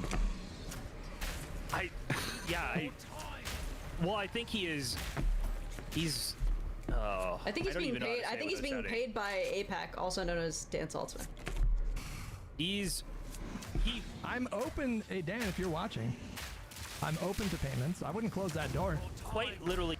This new drama started because the guy was spamming any and everyone on Twitter trying to blow this up. Connor is the only person that engaged with the schizo posting. I saw that, the original tweet. I did see a tweet about that. He is less capable than a lot of regular people in the space of like processing information and understanding conversations. Like there's a certain level of like dialogue that happens most of the time, and he honestly has legitimate trouble, and I'm not trying to make fun of him here, I'm trying to be descriptive. Oh my god. I mean, it's so rich coming from J-Stock. I've never seen someone so compromised by bias. I've watched a few of his reactions like off stream. I don't know why I do that, by the way, but I've watched a few of his like reactions of me off stream, and it is such a frequent occurrence for him to ultimately agree with the thing that I'm saying, but still find a way to take issue with what I'm saying. Like that happens a lot when he's watching my stuff. He'll be like, well, the thing that Hutch is, I don't know how to do a J-Stock voice. The thing that Hutch is saying is not necessarily wrong, but his line of reasoning for how he got there is just stupid. Like, it's like that kind of stuff. He does this a lot. Like, that is very frequently what happens when he's reacting to my stuff. He's just one of these people that when he reacts to the stuff that I do, like, I pause a lot, but bro, he doesn't let me complete a thought. Here's another thing that's really common when he reacts to my stuff. He doesn't give me the space or time to like flesh out points before he pauses and accuses me of not having any kind of concrete observation, or, oh, you have nothing to say about that thing? Nothing at all? Really? You have nothing to say? And then he unpauses, and then I say the thing that he's saying is missing. It doesn't matter what your small petty disagreements are. And every disagreement, by the way, even if your disagreement was on segregation, it's a small petty disagreement to not support or not like get these people into the party. You should maximize seats. This is the entire idea behind your pro-segregationist argument, so quote unquote. My pro-segregationist. That's the other thing too. They also just like blatantly misrepresent the shit that I say. Right? That my pro-segregationist policy. He really just said that. Hutch, you're my boy. But glass houses, you can't criticize someone else for pausing the clip mid-sentence before allowing someone to finish their point. I don't think I do that very often. I'm not going to say that's never happened, but for him, it's like very frequent. I had a family member blown apart in Gaza. Why is he putting black people on a pedestal? I don't know. Maybe for a lot of people, I think it's just something that most people understand how to look at race relations in a way that, like, hey, something's clearly unfair there. It does sort of, it creates like a bright line for people where they might not be clear when it's other topics. So I do understand. So he's reacting to the conversation that I had with Josiah, which is basically, I was making the case to Josiah that you can be blue no matter who, but you don't, like, I worry about the optics of lecturing like Jewish Americans or Black Americans about why they need to support the guy with the Nazi tattoo. And I used the same logic that I used for Rashida Tlaib in 2024. Like I was telling you guys in my chat in 2024, I don't like that she's not endorsing Kamala, but for someone that has literally has family in Gaza, I just think like the optics are really bad for, you know, like a white political content creator to tell someone like, you have a responsibility, especially a Jewish person, you have a responsibility to support Plattner when he had a literal Nazi tattoo. I just think like the optics of that are just bad, you know, like I wouldn't necessarily pick that fight. Stan, bring it up sometimes. Because of a war that Biden and Harris funded, and you expected me to pull the lever for Biden and Harris, then yeah, I'm sorry, the tattoo is infinitely less egregious than an actual humanitarian crisis. Who said that? Who said that it's infinitely less? Who said, yeah, okay, Nazi tattoo versus a bunch of kids in Lebanon? Still, by the way, still. Wait, that's current support, but this would be about, yeah, versus the Kamala thing, which was still a genocide going on. Come on, man. Come on, dog. Which is being... I mean, Kamala's position was to, you know, negotiate a ceasefire and, you know, rein in Israel somewhat, you know, so, negotiate a ceasefire and push for a two-state solution. Like, so the framing itself is just, I think, a bit stupid. You know, what's worse? Supporting a genocide or a Nazi tattoo? It's like, wow, I don't know if you're accurately characterizing Kamala Harris's position. Like, I don't think it's fair to say that Kamala Harris supports genocide. All elite means is $5. As a black person, I feel like we're becoming increasingly more silenced on the left because our cares and grievances are inconvenient for them. You know, I follow a number of like black liberal creators on Twitter, and that's something that I see a lot on my feed. One ingredient takes an hour to kick in, and it might work, might doesn't work. Blue Chew Gold is completely different. It's got 4 ingredients in one tablet, which gets faster in your system than a pill. Works in your brain and your body, not just one or the other. Starts working on an average of 15 minutes, and it lasts all night. And the best part, shows up at your door completely discreet. Nobody has to know, like, except now you know because I just told you. Try 2 months and get one for free on BlueChew.com.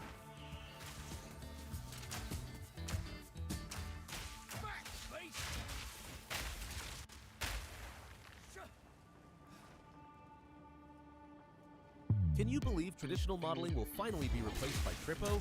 The level of detail far exceeds your imagination. Trippo Studio 1.0 is updated now.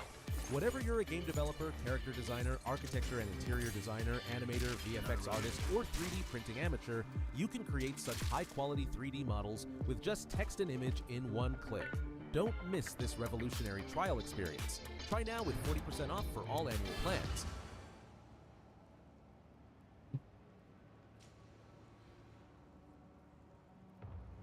Oh, fuck. For what it's worth. Morally Neutral, thanks so much for the tier 1 membership. All elite memes, I think I missed you for 5. Folks like Hassan live and flourish here due to our robust freedom of speech laws and culture. They took that for granted and now see the consequences. I do agree with you that they took that for granted. Facilitated in part by the Biden administration. And I did expect Arab and Muslim Americans to vote for Kamala Harris or Joe Biden, because that's the other thing. Well, Kamala Harris wasn't in charge of foreign policy, so you can't hold that against her. Yeah, but I also had that standard when Biden was the nominee, too. If you want to use the uncommitted movement to pressure him in the primary, that's fine. But at the end of the day, if the choice is between him and Trump. Well, I mean, that's another thing. Another distinction here is that we're still in a primary for this main race. And it's unlikely that we could replace Plattner in the next week, but we're still in a primary. And so, like, you know, once uncommitted we got past the primary, I don't know. There were a bunch of other reasons why I thought Uncommitted were like a bunch of clowns, to be honest with you. But we're still technically in a primary right now. Like what?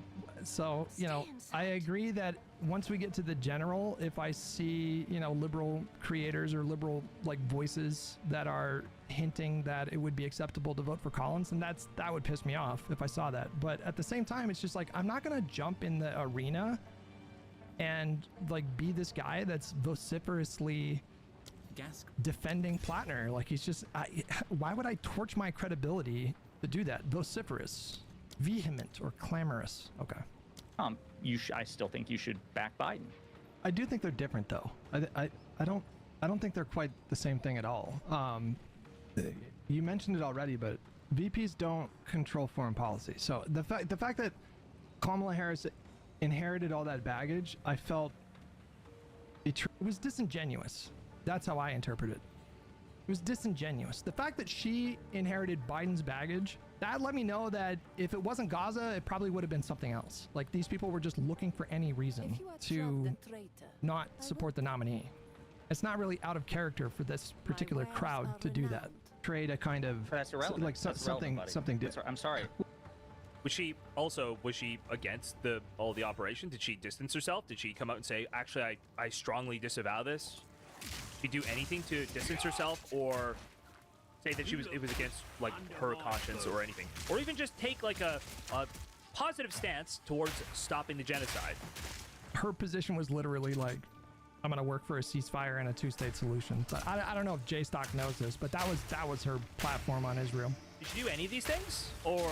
Well, I don't know if it is irrelevant. I said Biden or Harris. No, I understand that, but I'm just saying, like the logic of blaming Kamala for what happened in Gaza after October 7th is so flimsy. That's fine. That's fine. I'll grant you. Even blaming Biden for what Israel did after October 7th is flimsy, in my opinion. You know, if Biden in the Congress, if we lived in an alternative universe where Biden in the Congress decided to, like, for whatever reason after October 7th, you know, end our aid program to Israel and, you know, distance ourselves from Israel, they were still going to go into Gaza and commit mass violence. They were never going to not do that. Biden couldn't have stopped them from doing that. Neither could have Kamala. I'm not going to circle the drain on this. But then also, but now wait. The whole issue is like that crowd. They see Israel essentially as like a vassal state, which betrays a total lack of understanding of like Netanyahu and his attitude towards like American presidents. You know, he's been very hostile with Democratic presidents specifically. Like he's been very hostile and undermining with American Democratic Party presidents going back to fucking Clinton. Just how you gotta let me talk too. I love you. You're my boy. Well, hang on, but like I hope these people see this guy. I hope these people see this guy.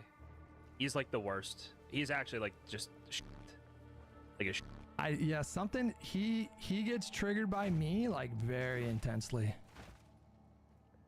I get under this guy's fucking skin like very intensely. Legitimate trouble like processing information in high-level conversations, but this wasn't really a high-level conversation, so I don't think that makes sense. It's less complex than his joke about doggy style. So if you can make that joke, you definitely understand what is happening. He's not right about that. No matter how many times you say it loud, that doesn't make it. I'm sorry he was, and you're coping, and you're just not honest. And me and Max hate dishonesty. We're not gonna let you get away with it. Dude, the cards will not give me an answer. The cards gave me an answer. Wow. YouTube Premium is ad-free YouTube and the YouTube Music app all together. He is a... I'm just kidding, I have no idea what that means. I don't even know what card this is. This is a new deck. I think it's the... Cute little kitty in the background there. The Shekel Storm card, is it not? No, it's not the... Yeah, it's Shekel Storm. I think this is the one. It's one of Pentacles doesn't exist. I don't know what this is. I'm gonna be honest. But can someone Google it? All right, I think we got the gist of that. I think it's interesting that they're saying that I'm incapable of thinking about this issue clearly when I think it's so clear that these guys have a personal vendetta, a personal stake in the situation with Destiny. Because I don't know how any honest actor could just uncritically accept the specific allegations that were made with the flimsy basis that we've seen for this. Like, even if you don't like Destiny, I think any honest person would say that it's really hard to accept certain aspects of the allegations without a healthy degree of skepticism. At one point they say it's straight up because you're DGG cult. Okay, hang on. Sorry. But we shouldn't be skeptical about any of the unfounded accusations against J-Stock. Right, got it. I don't even know what allegations we're even talking about. Why are you involving me in that? I don't even know what's being alleged right now. I just had an epiphany. Go ahead. It's way more important than anything I'm gonna say. I think BLM is stupid. I'm gonna kill myself. I'm literally... Because their whole thing is systemic racism. And then you have a villain, Derek Chauvin. But you can't have a villain and attribute the problem to the system. And then what I'm fighting with Connor and you about, and the whole DG. No, I'm picking up that he's trying to compare it to what I said here. Narrative, and in this thing with Hutch is like, do people have agency or not? And I see people in the chat like, don't defend Hutch. Hutch has agency. The more agency you assign to somebody in the system, systemic it is. the less your analysis of the system holds. Systemic racism is nobody's fault. Nobody's trying to be racist. Okay, I think I see what's happening. It seems like all three of them are looking at listening to my commentary, and their base assumption seems to be that I am operating within the DGG cult, and that's why I'm coming to the conclusions that I have come to around this particular thing. I'm not sure if they're like fully aware of the various times that I've like publicly broken with Destiny or had negative opinions about the things that he has said. But that seems to be what they're going with here. I'm like, I'm in the DGG cult. I can't see that I'm compromised. I'm not thinking about this thing clearly. But I assume they're probably like mostly unfamiliar with my content, and like they don't know how open I've been about my life and my experiences in the past, that I just genuinely I'm not especially interested in people's like personal lives or sexual preferences or kinks, or like these things are just not something that I think about. Wait, hang on. This is fully projection. That's what's going on. Everybody in this call, as far as I'm aware, were way more inside of Destiny's orbit than I ever was, ever, at any point, ever. They're all like anti-Destiny converts, and they're projecting their shit on me, especially with the J-Stock thing. You guys kind of blew my mind when you said that he was the #1 chatter in DGG chat. And I don't know, maybe they all feel ashamed about that. They feel some kind of particular way about it, and they're projecting their shit on me. But I've been on my own little island for fucking years now. Years. Doing my own thing, having my own opinions for fucking years now. Explainable, unpick-outable little interactions that the system itself is racist. So then when you're like, oh no, all cops are bastards, that's the opposite of systemic racism. That's you saying there is no systemic racism. It's just a bunch of, guys who beat their wives and are secretly in the KKK. And I think with DGG, it's wise to do the same thing. That's why they select villains and tell those stories, so that you won't think about it systemically. I actually don't know about these two. Were they like firmly in Destiny's orbit for an extended period of time? I'm aware that someone named Mr. Girl collaborated with Destiny quite a bit once upon a time. I don't know anything about Lav. With YouTube Music Premium, listen to your favorite songs ad-free. Download music and podcasts to listen offline or on the go.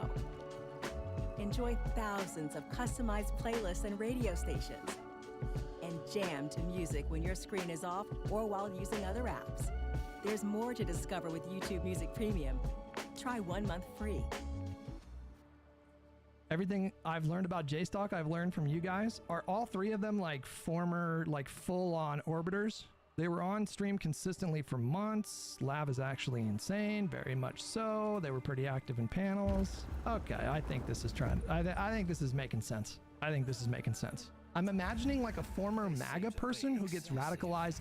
It's like, you know what it's like? It's like, who's the guy that's been beefing with Ethan again? Why am I not remembering this guy's name? iDubbbz. Jesus fucking Christ. It's like iDubbbz, who's like super into the like anti-woke, anti-SJW stuff, which I think most of us can agree is not ideal. But now he's like radicalized into like the left-wing populism. That's what this feels like to me. They were like super in the Destiny orbit, then they became anti-fans, and now like they're in this other kind of mode that's not great. You're looking at the Unholy Trinity OG Destiny's former insane orbiters. Gotcha. Have you heard Mr. Girl's cool PDF songs? One of you guys played it for me the other day. I don't know if I see that. I feel like you could have that same rationale, that same, you know, villain analysis, and protect an individual or protect a system. I'm not sure I see the connection there. What the fuck? What is it? Oh shit! What the fuck? I do agree with you broadly. It's a zero-sum game between. Is Hutch all right, Cloud Cheap. That makes Listen, your time has come, buddy. Or is Hutch a retard? Yeah. Does the cult brainwash people, or are they 90 IQ? I just think that the more you... I've seen Hutch interact like before he was really within DGG, and unfortunately for that one, it's definitely both, but I'm not sure in other cases. For Hutch, it's definitely both. I am positive it's both. But keep going. To this extreme degree, where I'm regarded and I'm too indoctrinated by the DGG cult, I think is what he's saying there. No, that was like brainwashing. That was like systemic. That's what I'm saying. Is that how many chat logs did he post in a single year? Wasn't it like 30,000 or something like that? It excuses the cult when you say no, he just that can't understand. Yeah. If you call him stupid, then you're right, because brainwashing. It doesn't just happen to stupid people. The whole idea is that they're smart people. Like, is Hutch a Destiny orbiter now? After the latest night? Connor stream, I gotta say yeah. Yes. Oh my god. What is the criteria? What is the criteria? That wasn't even me collaborating with Destiny. That was me just like reacting to something. Rice with 5 pounds. This is your fate too, Hutch, being embedded in the DGG cult as apparently you are. Is it only a matter of time before I'm on a panel with these guys in like 2 years? Is that the trajectory here? Maybe we just get ahead of it. Maybe we just go on there, like we just hit him up and do a panel with him. He's skip all the noise. When did Hutch pop out? I would say. Was Hutch been around, or is he new? Hutch has been a streamer for like a very long time. Hutch used to make Call of Duty content in like 2010. Huh. I've never heard of him until like 2 days ago. He knows the lore. He knows the back lore. He did like politics content. But I'm not saying that you can't have a stupid person who's brainwashed. I'm saying when you're writing I know a what you're saying. narrative. Yeah. I'm responding to the chat. It's pissing me off. Okay. No, I know what they're doing. I'm wise to their game now. It's all a deliberate tactic. They're using the word orbiter as a divider word. They label people that to belittle them and force them to distance themselves. But do you know what's interesting though? Is like I never ever liked that word. I'm not judging other people that didn't mind that word, but I never liked that word. I remember DMs with somebody who maybe I shouldn't. I think it was Erudite. Erudite, like it might have been when we were setting up the podcast. I don't remember. But Erudite sent me a message where she playfully said something about like being an orbiter. And I remember even in private telling her like, hey, just so you know, I'm not like pissed, but I actually don't like that label. Because like I take pride. I truly take pride in kind of like doing my own thing. I have what the fuck? Bro, I have no. What am I supposed to do here? Streamers. First of all, like I've been the person that everybody wanted to be friends with once upon a time. But also, I've known, like, so many of my friends are wildly successful. Like, it's insane.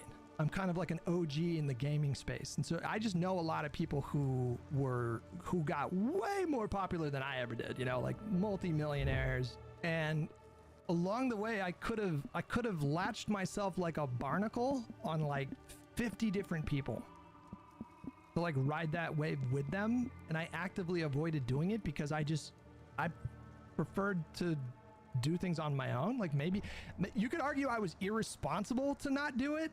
Like, I could have made way more fucking money over. We all like different things, and that's okay. Thankfully, there's DoorDash, with your go-to grocery stores delivered on your time. All kinds of stores, all kinds of items. It's all on DoorDash. There'll be something valuable behind those doors. This seems a bit excessive. I'm so lucky Code 118 is running a Father's Day sale right now. I gave my dad this wallet, and within a week, my brother wanted one. Then my uncle. Here's why. The second you press the trigger, every card fans out in your hand. Perfectly staggered, instant, effortless. My dad literally showed it off at dinner like a party trick. It's slim, made from aerospace-grade carbon fiber and aluminum, RFID protected, and fully modular, pairing with a bifold leather case or cash clip backplate for storage up to 15 cards plus cash. I barely managed to get enough before they sold out, because they really go quick. Check out code-wallets.com right now, and if you're lucky, they might still be in stock for up to 62% off.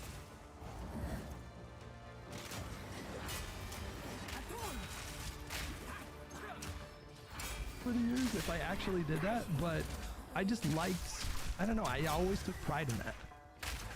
I always took pride in kind of just like doing my own thing, and like forging my own path, and being a bit of a pioneer in the early stages of gaming YouTube stuff. And you know, I always liked that part of my story, and I always wanted to protect that part of my story, I guess you could say. Bad Company with $5. It says a lot about them that they see Destiny's orbit as some kind of an end game. Yeah, maybe. Yeah. I'm saying if you're writing a narrative about why did this person do this thing, you can't have, but those answers are competing. Of like, no, they're a cultist, is a different answer from they're a fucking idiot. It's sort of an inverse thing to, you've probably heard the saying, the enemy is both weak and strong. Yes. Like, they'll describe the enemy as the buffoon, but also like very, very powerful, maybe part of like some powerful system. It's like the inverse of that with Hutch. Maybe not even. Yeah, it's a contradictory belief that I think doesn't really challenge the structure when you hold it. At least when you're describing a behavior or why they're doing a certain thing, right? So, like, I would say in this case, yeah, in this case, when he's like pretending he can't understand, if you're going to attribute that to his him being like slow or something, that really takes away from your analysis of it being a cult or whatever. Yeah.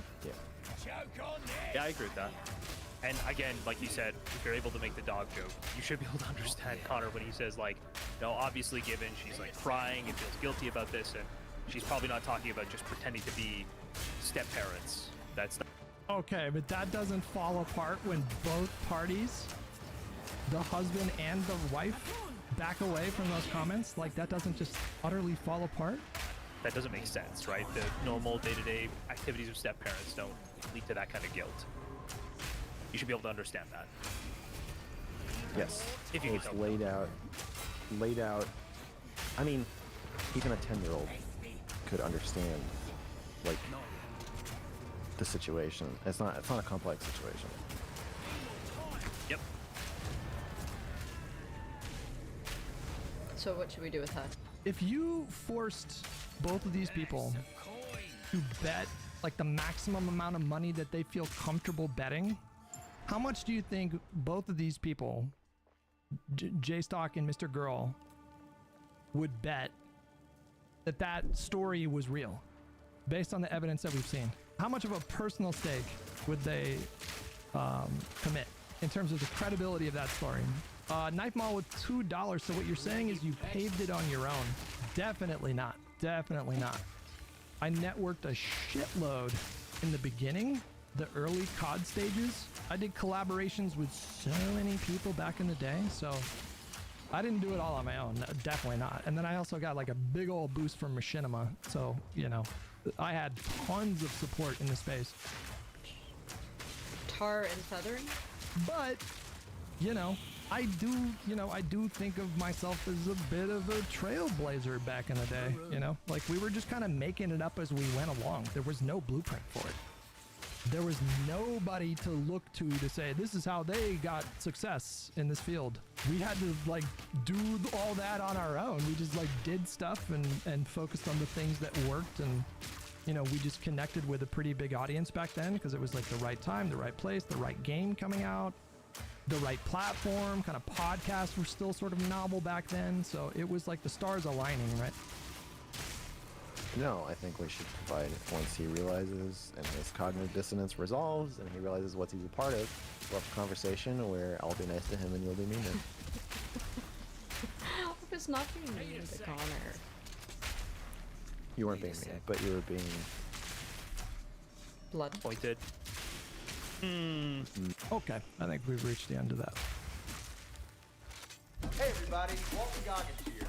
Starting a business is never Walter easy. Goggins Go got to Arrow that- Gotta stay quick on my feet.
Someone's fighting up ahead.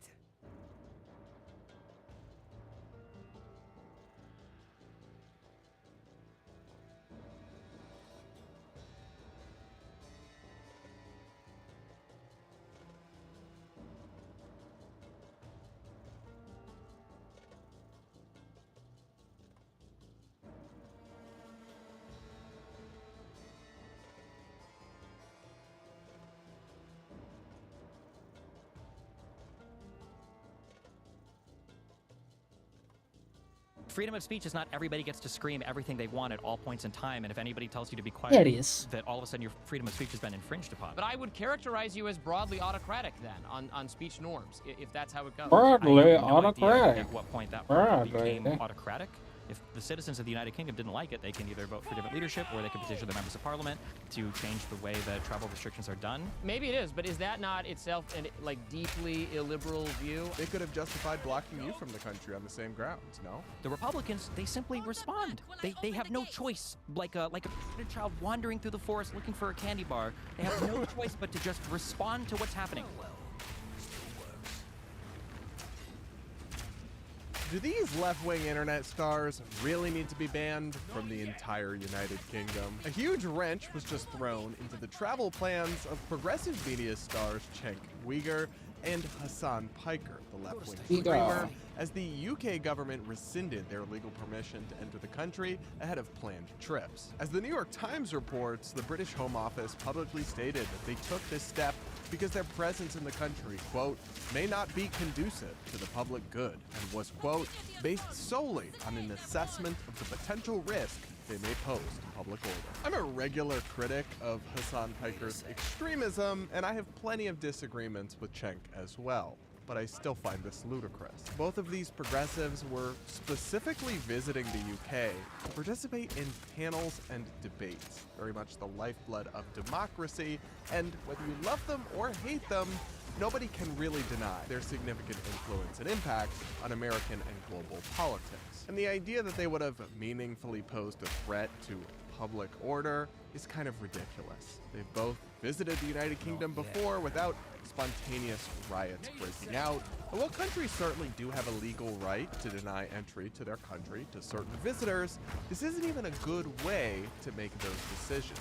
It essentially creates a heckler's veto, where anyone can become a threat to public order through no actual fault of their own if enough of their haters get together and engage in disruptions. Besides, all this censorship actually achieves is to make these figures look more sympathetic and to give them millions of dollars worth of free media publicity. Ask yourself this: if none of this had happened, would anybody be talking about Cenk's panel at South by Southwest London's conference? That said, both Cenk and Hassan have immediately blamed the restrictions they're facing entering the country on Israel and its supporters. But the story is more complicated than that. The UK regularly also bans far-right figures, and the actual minister who was responsible for this decision is herself an outspoken supporter of the Palestinian people. The whole thing is just an absolute mess, and it's just another piece in the puzzle that is the UK's slow and sad decline into authoritarianism and censorship. Other than that, though, they're doing amazing. That's just my take, and the debate is only just beginning. Joining me now to debate it all, we've got the liberal streamer and Hassan Piker hater, Stephen Bennell, aka Destiny, and the Reason Magazine journalist, Robbie Suave. Let's get into it. Guys, thanks so much for being here. If I lose my wallet out here, I'll just ping it. And that's it. That's everyday carry done right. I've reviewed tech for over 15 years, and this might be the smartest wallet I've ever used. So this is what most wallets still look like. Thick, overstuffed, bulky. This holds up to 12 cards, it's RFID blocking, it's made from aerospace grade plates, and it's designed for a front pocket. It's just engineered better. Remember that card that I pinged earlier? That's their Find My Card, which you can track anywhere, put it in your wallet, and you can see your wallet's location on a map anywhere that it is. And if you're close enough to it, play a sound. It's super handy.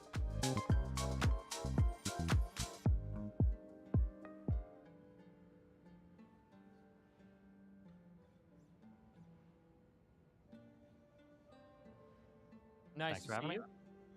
So let's talk about this, Stephen, because you have a different take here. I've watched some of your content discussing this. I do appreciate the distinction that you raised between them having their visa waivers not approved or revoked rather than an actual visa.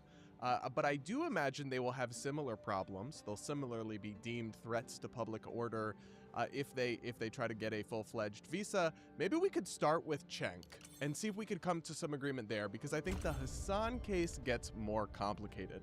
But are you supportive of or okay with the UK government saying, sorry, Young Turks, Cenk, you're not allowed, you're going to disrupt our public order? Yeah, so I think there are a couple things we have to keep in mind. So first of all, having a visa waiver rejected or that application or whatever terminated is a little different than having a visa rejected. Not to say that they would survive a visa process. It's possible they wouldn't. But I mean, I think it does matter to be correct on the things that we're saying. I appreciated your accuracy that some of the media coverage just said visa revoked, and it's actually more complicated than that. Or travel ban or ban from the country, whatever, sure. Which, and again, in The effect, maybe the visas would get just banned. as well. But the second thing I think that is important to keep up is there is a difference between the freedom of speech that like a citizen has in their country versus does everybody else in the world have a right to go to your country and exercise their speech? I think these are meaningfully different things to consider.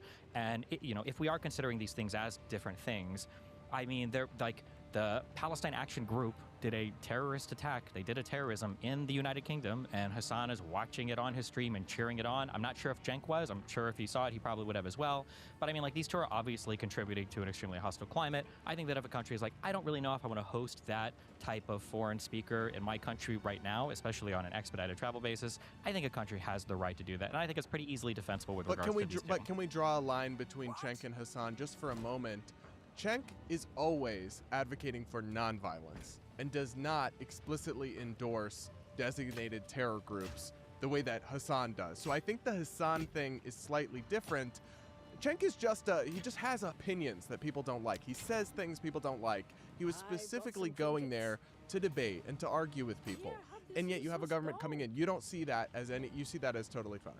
I mean, I haven't prepared like special comments for Jenk, but watching Jenk and Anna over the past year, they have completely devolved into the full-on, like, Jews control everything, and maybe 9/11 was done by the Jews, and Tucker Carlson did a really good take on whether the Jews were controlling the government. Like, I don't know. I mean, if Well, if they that's say the Israel, not Jews control everything. And those aren't calls to violence, right? Those are kooky. I don't agree with those opinions. I have been in conversations with those people. Routinely, I hear arguments about the level of influence, is that everything is motivated by Israel derangement syndrome, everything is motivated by Israel. I certainly reject that view. I think it's a legitimate view to engage with and should be engaged with and should be argued against when these people are making it. But even that is well short of an idea that they are calling for violence or that their presence will cause violence, which is really the UK government's argument. And that argument, if we allow that, is just a heckler's veto. Again, legally, they're within their rights. We don't disagree on that. It's not a country that has the First Amendment. The sorts of legal rights to people not within the country to speak within the country, sure, they can rescind whoever they want. But if we're proponents of liberal values, I think we should believe that it is wrong on like a philosophical basis to have a principle whereby if people behave badly or are going to cause harm or violence or property destruction, be in response to or because of a legitimate viewpoint being expressed, we're just going to end up with those people winning every time. The people who want to do harm. Stephen, could you not see this heckler's veto being applied to you traveling to the UK, right? You're somebody who people have very strong feelings about. Some people love you, some people hate you. If enough people got together and were going to disrupt public order because you were going to do an event in the UK, which I think you did not too long ago, they could have justified blocking you from the country on the same grounds, no? Sure, but I don't know if I mean, I would probably feel different because I would feel like my rhetoric doesn't necessarily directly contribute to it, but I also don't know how much I would fight on those grounds. I mean, like, the other country has the right to decide if you're allowed to travel to that country or not. If I was getting deplatformed in a similar manner in the United States, I would have a huge issue with it, but I don't have a right to the United Kingdom. I don't have a right to Well, they have the right to block people. That doesn't mean they're justified or it's fair or it's consistent with liberal values.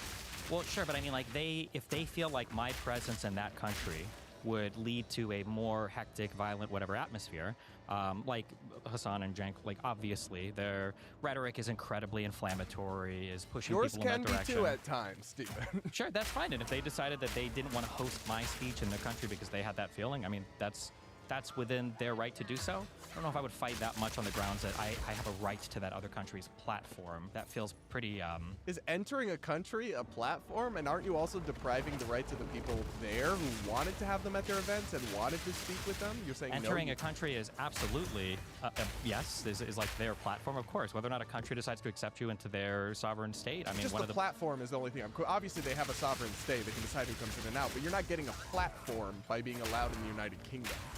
Well, I mean, you're going to speak on a physical platform. What do you mean? I mean, you're going to go to that country to have a speech. If the country itself didn't matter, you can just do it remote, right? Do it from the United States. Which they probably will end up doing. But Robbie, I'll bring you in here. Give us your take. Because you made the case that while you disagree with Hassan, I think you and I have similar views on him, you support their right to go there and do this. Yeah, I mean, your monologue was excellent. I share those sentiments completely. Unsurprisingly, you and I have similar views on most issues. But yeah, I think we're not arguing about the legal right. Certainly they can place restrictions on who enters their country, and they are not bound by the First Amendment. But I think the First Amendment and free speech protections are a good philosophical practice for countries that purport to spread liberal Enlightenment Western values. America descends from the English tradition to some extent.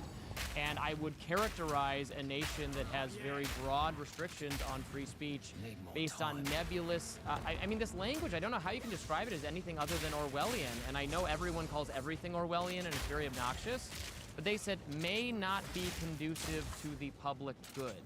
I mean, if that's really the law of the day, they could, I think then, under that basis, really restrict a whole lot of speech that is in the public, that I would argue is in the public benefit that ought to be debated. I think at some point, if that's your highest priority, anything that could threaten the public good, no matter how broadly defined by us, the government, or me, the Home Secretary, I'm by no means an expert on the composition of Britain's government, but I would characterize you as broadly autocratic then on speech norms, if that's how it goes.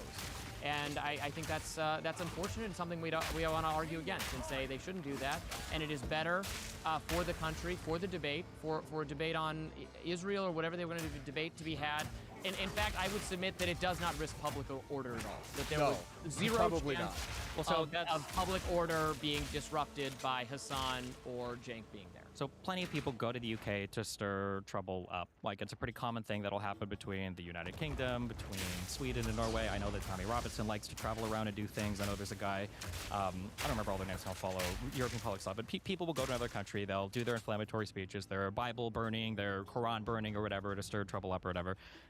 When we're talking about restrictions on free speech, we're talking about restricting who might be allowed to enter a country on a visa right now. I don't think we've gotten into free speech restrictions. These are things that we would have like as applied to the citizens of our country. If you want to get into broader concepts about like, is it good for debate or whatever, I mean, like, both of these people are illiberal people that don't believe in liberal democracy in the first place. And the idea of saying that a country, a democratic country, who still has all of their leaders democratically elected, having certain restrictions on who can enter the country, I have no idea at what point that part became autocratic. If the citizens of the United Kingdom didn't like it, they can either vote for different leadership or they can petition their members of parliament to change the way that travel restrictions are done. But I mean, like, is your perspective that every single type of speaker, ought to be allowed to the United Kingdom to give, whatever speech they want as long as they're not directly calling for violence? Probably. Yeah. With that caveat you added, I mean, I would say that the onus is on the government or the relative of the people who approve the visa, again, just to visit, not to become a citizen, not to live there, but to visit and give a speech. The onus is on them to clear some high bar of saying we should not have this person in our country at all.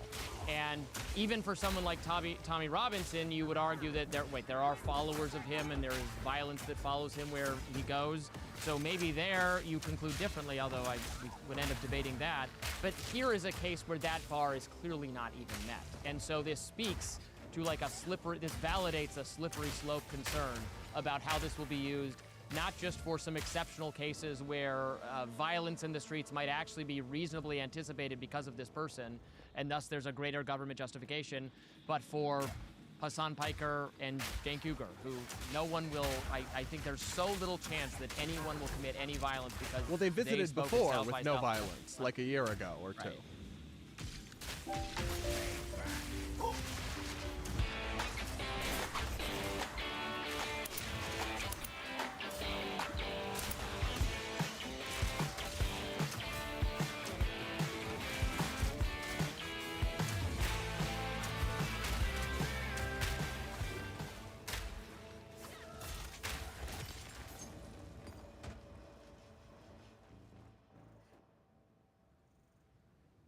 So Stephen, I mean, there are people who have drunk drive. You can drunk drive and not get into a car accident. I don't know what the point is of saying that they visited a year ago and nothing happened. If the British government has made this determination, that's the determination they've made. Based on what though, Stephen? They give you no information. They don't give you they don't lay out what you did or didn't do. They just vaguely with tell all due you respect, you're an American citizen. Why you have no right to that information? And the United Kingdom has decided that even their people don't have that information printed publicly. This is a democracy. If they want to change that process, the people have every right to petition their members of parliament to change the way that process works. But there's been a process an excuse that would justify any action by a democratic government. Well, they can do it, and if people don't like it, they can just vote to change it. It's a little more complicated. I'm pushing back specifically on the idea that it's autocratic, or you personally, as an American citizen, might feel aggrieved that there's not a reason stated publicly for it. But I mean, that is the way the British process goes. And I mean, if we want to get into more of the substance on it, at the very least, Hassan has openly praised terrorist groups that are doing terrorism in the United Kingdom. So I mean, if you were ever going to restrict somebody coming into your country to speak, then I mean, but I guess my question is though, it seems like you're not acknowledging the aspect that the extent to which something like this also infringes upon the rights of UK residents, in that they had events planned. There's a group of people there that want these people to speak. They want to host an event. They want to be associated with these people. They've invested large amounts of money to fly these people in, to sign documents, to pay them speaker fees, to host a big event. And at the last minute, the British government comes in and denies them their visa waiver and just screws up the whole thing. You're acting like it's just Hassan who's facing any sort of consequence from the government here. They're telling them you're not allowed to have the speaker you want at your event, that is an infringement. You could say it's justified, but it is one, no? I mean, then it would be an infringement on the British population that has decided that this is the process by which visas go for, that, you know, they're allowed in even if they wouldn't survive the process normally. I mean, freedom of speech is not everybody gets to scream everything they want at all points in time, and if anybody tells you to be quiet, that all of a sudden your freedom of speech has been infringed upon. Like, we're talking about people visiting the country on visa waiver programs, and the British government has the right, as given to them by the people, that they are allowed to restrict certain people they feel like it would not be conducive to the public good. And they've made that decision for these two people. I think personally there's plenty of good reason to feel that way. If the citizens of the United Kingdom feel aggrieved by this, there are channels by which they can make their voice heard on that. All right, Robbie, so I will press you a little bit on what Stephen was about to get into. I think with Cenk, I would say I do view it as substantively different than with Hassan. But Hassan, so if we were talking about, like, we all agree that a country has the right to restrict people from coming in. You and I are saying, at least, we don't think that should be done based on your perspective or your viewpoint. But even neutral criteria, such as must not support a designated terror group. And you could actually name multiple that Hassan has explicitly supported, at least in regards to the UK, but also US designated terror groups. Couldn't you justify denying him on that basis, Rob? I mean, I suppose I am not a scholar of every single comment Hassan Piker has ever made. I have heard him say plenty of things that I think are contemptible. I think he simps for authoritarian regimes is my major criticism of him. There is a difference between thinking groups designated as terrorists have some legitimate grievance or should be able to militate for their right. I mean, this issue as applied to the Palestinian issue versus Israel is at least somewhat complicated, right? The proponents of the Palestinian cause say that Palestinians in Gaza have been mistreated by Israel and don't have an ability to form their own state, or and so on. We all know the contours of this argument, right? So to evince sympathy for them or then be on their side in their conflict, even their armed and violent conflict with Israel, do I agree with that perspective? No. I think that dramatically oversimplifies things. I think the terrorist actions taken by Hamas against Israel are wrong. I've condemned them many times. I'm not someone in this category at all, but look, I concede it is difficult. It is people who've been fighting over a stretch of land for hundreds and thousands of years and have been wronging each other in a variety of ways. And I think it is a little bit suspect to say, okay, the sympathy for this extremist here cannot be justified in any case. I mean, I would like to hear the debate, frankly, because people do bring good points when they talk about the mistreatment of Palestinians by Israel. And then Israel brings good point. The pro on that side brings good points for how the Hamas and even just the Palestinians have been totally unreasonable in vis-a-vis this conflict. So I would not concede based on that okay, we can't hear that perspective. Okay. Or that it's... Here, wait, just as a couple things. So one, you keep saying I want to hear the debate. Neither of these people really do much debate. So I don't know why we keep saying that. These people. Well, they were going there for Oxford debates, no? Is it for a debate or to give a speech? It was a variety of things. One of the things would have been a Piers Morgan appearance, which I know you've done, Stephen, many times, and it would have been against Shabbos Kestenbaum, who's a pretty spirited defender of the Israeli cause. Sure. Yeah, Stephen, Cenk does do debates. Maybe Hassan kind of does, if you call them that or whatever. Cenk does debates the way that people think I do debates, where you just scream at the other guy for 50 minutes until you're crying yourself to sleep. Piers can be done remote, though. He doesn't have to be educated to do that. But just to be crystal clear, when I talk about supporting terrorist groups, there is a group called Palestine Action that did a terrorist attack in the United Kingdom where they broke into the RAF Air Force Base or whatever in order to sabotage planes because they felt like they were being used to support the genocide. And Hassan openly watched these people on stream cheering them on.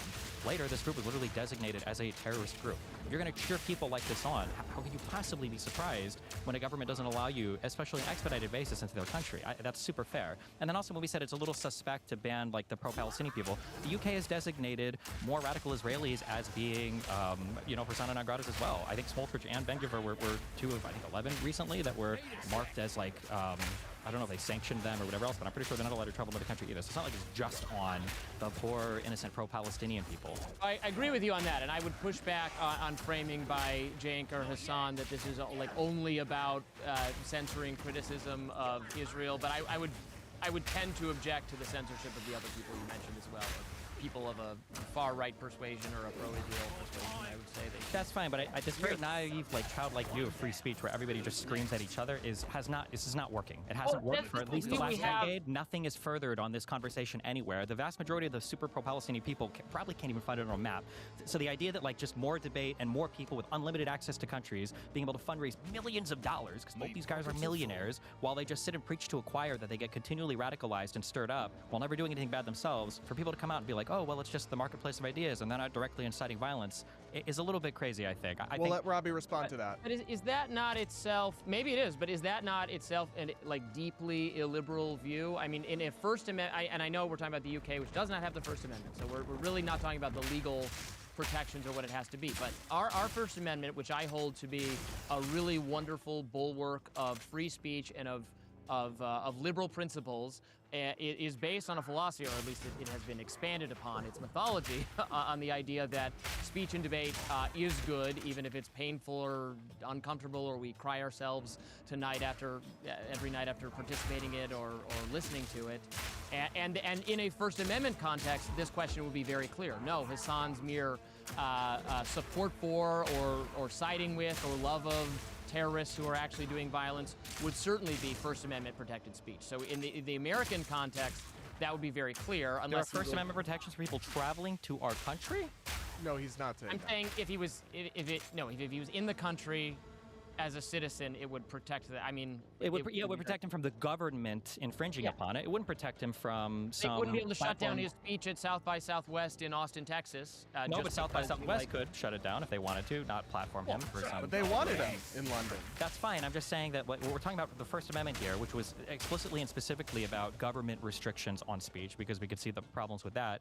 But that doesn't mean that everybody needs to be screaming at everybody on every platform and guaranteed access everywhere, especially when most of these people are highly illiberal individuals themselves that do not have open platforms where they celebrate freedom of speech. This is very much a paradox of intolerance thing where you're allowing people that are increasingly reluctant to platform other views or engage with other views, who just want to take advantage of the naive version of freedom of speech where it's just people screaming at each other all day and pretending that something's happening there. Like where are these amazing freedom of speech debates happening right now on the planet? Where have they happened for the past 5 years? Oxford Union actually does great debates. I think and they were traveling is hosting some pretty good debates featuring... And Brad versus the World as well.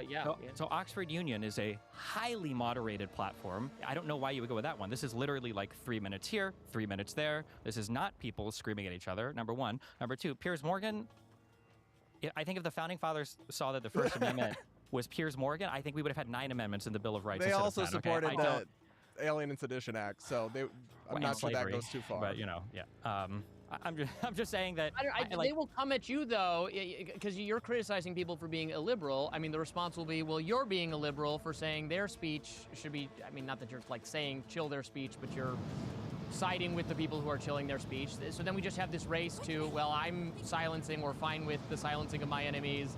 You're fine with the silencing of me, and we like very quickly slippery slope our way out of any free speech norms whatsoever. I'd be totally fine. I'd be totally fine with screaming at each other, not necessarily productive for debate. I think everybody on the slippery slope is better than just some people on the slippery slope. And right now, it's only the center left that seems to be on the slippery slope. So the idea of like, well, I mean, I'm already demonetized on YouTube because of statements that Jesse Waters decided to, take for me and air out on Fox News and everything. I've heard of that. I think I've written several times about your being banned from various platforms. Saying, while obviously you and I would both agree, permitted, the platforms are not obligated to do whatever. Still not being good for speech norms, I would That's say. fine, but you know who doesn't share your views are the MAGA people or the far left people like Hassan. But what's the relevance of that, though? The relevance is that a system cannot survive other people that are looking to infect and take advantage of your system and only allow you rights when it's convenient to them. But so then not, people are... look, sorry, go ahead, Rob. I hear what you're saying, but may not be conducive to the public good. The rationale they're using here. I have a hard time believing you're not at least a little bit uncomfortable with that coming to cover things that your speech or the speech of people you would think legitimately should be given up. When it comes to travel, I mean, like, do you think that I mean, like, I'm a pretty radical dude. I made fun of a lot of bongers. Like, if I got rejected and I wasn't allowed to travel to the UK, I mean, I think I'd probably get it. I don't know how much of a... Now, if this was happening in my country, the government was trying to restrict my speech or something, I would have a lot to say about it. But going to another country is, to some extent, it's a privilege. They're allowing you into their country. And what's more, allowing me to go and speak there on media, I think is a pretty radical, that's a pretty liberal Western idea thing. Like, it's a pretty cool thing. If they want to have some restrictions on it, I think that they're super welcome to do so. And right now, the only people that are benefiting in this, again, this very naive, libertarian-esque dream world of infinite free speech, the only people benefiting here are the people who are highly coordinated and highly malicious in the background, which are unfortunately, in the United States, it's the entire conservative apparatus, and then on the left, it's the tankies and the Marxist-Leninists. These people have no appreciation for the First Amendment. They never engage in the marketplace of ideas stuff, or if they do, it's facetiously done. And it's the second they have any kind of control over their areas, they're not going to extend the same grace. So why would you allow this grace to be extended to them just so that they can destroy you? There is no virtue in that. There's no free speech in that. It's not even being done for liberal ends. It's being done to feel good about ourselves as all of our platforms are destroyed, and then these people slowly take over, which is all that's happened over the past decade. Speech hasn't gotten better, even though we have more access to the internet than ever before. Yeah. Whoa. What's that? I just built a budgeting app in Base 44. Guys, Nina just built an app. Impossible. Nina can't code. Interesting. Can it generate reports? It can now. Nice. So you're saying we can all build apps now? Yeah. I'm on lunch. I gotta make a call. I'll be in my office. Just built an inventory tracker. Protein calculator. Book sharing app. A workflow manager that Tracks who still owes for the group lunch. Trash duty schedule. Since no one seems to care. Just built a I just created a goal tracking system. We built the same thing, didn't we? Yep. Can this thing manage contact? Is the SOC 2 compliant? I want to animate this graph. Create a party planner. Profesor de Español. An inter-office dating app. Fuse has expired. For dogs. Glacial bolts. For office dogs. Glacial bolts create walls of Okay. ice. These ice crystals will explode if they take enough damage, or a voltaic grenade lets out an electrocuting blast, potentially paralyzing. Do you think he can clutch? Not a chance. He's a one-tap wonder. Focus on your own game instead of spectating. You need to carry harder next round. So, it's not as if you keep saying this about traveling to the country. It's not as if this is the first sketchy possible violation or censorship of someone in connection to the UK that's ever taken place, and there's some otherwise sterling record. A lot of people have been flagging concerns about the UK cracking down on controversial or speech deemed hateful in a online context, and people on all sides of the political spectrum, people sharing allegedly racist rap lyrics or racially suggestive rap lyrics to Christian preachers and all that. This is, I think, this should worry us. Like, the principle does matter. If you don't care about the principle, you don't care about the principle. But then you shouldn't stand up and say that we're so alarmed by the erosion of liberal principles. Like, what's left? Like, you say it feels good, but it feels good because it's right. Because it's right to defend the speech rights of people, even if they're awful people or their ideas are awful. Or else it's just whoever's in charge bans whatever they want, and I think we would miss this freewheeling conversation type thing we can do under a extremely protective free speech norms if it was down to, well, the government can ban it for the public good to this degree. Yeah, so the idea that liberal principles exist in this vacuum that have to be adhered to at all points in time for self-justifying reasons that's a myth, right? The reason why we champion things like liberal principles or democratic values is because we think that they achieve some end, that it's the maximal expression of human freedom, of intellectual thought, of the evolution of all of these things together to create better governments, more perfect unions, whatever else. But if entertaining these ideas can be done in ways that ultimately lead to their destruction, which they would, to some extent in the United States they have, with the way that the current administration is approaching all of our freedoms, and no amount of this hand-wringing that people will do over liberals is ever going to hold the far right to account in the United States. It hasn't. And the same thing can be said for the ML types that are on Hassan's side right now. These people have no respect for freedom of speech. You're not seeing them going to, Islamist groups or to Muslim, whatever, majority governments or countries or monarchies and saying, you guys need to open up your stuff to democracy. They say, well, the reason why they hate the gays is because America dropped too many bombs on them. But Stephen, when I hear you say this, this is the same logic of every would-be censor. We can't allow those ideas this is because such they it endanger has to be. free There speech. has to be. I pray one day the libs will escape this weird thing of like, it's the silliest nirvana fallacy of like, but if we do any regulation at all, it's all going to be regulated into nothing. The speech environment that we live in right now, I don't know if you recognize it or not yet, is unsustainable. It's legally on the road to intensely oblivion. protected. No. Right now, the speech environment we're in right now is we are on the road to oblivion. Do you recognize that?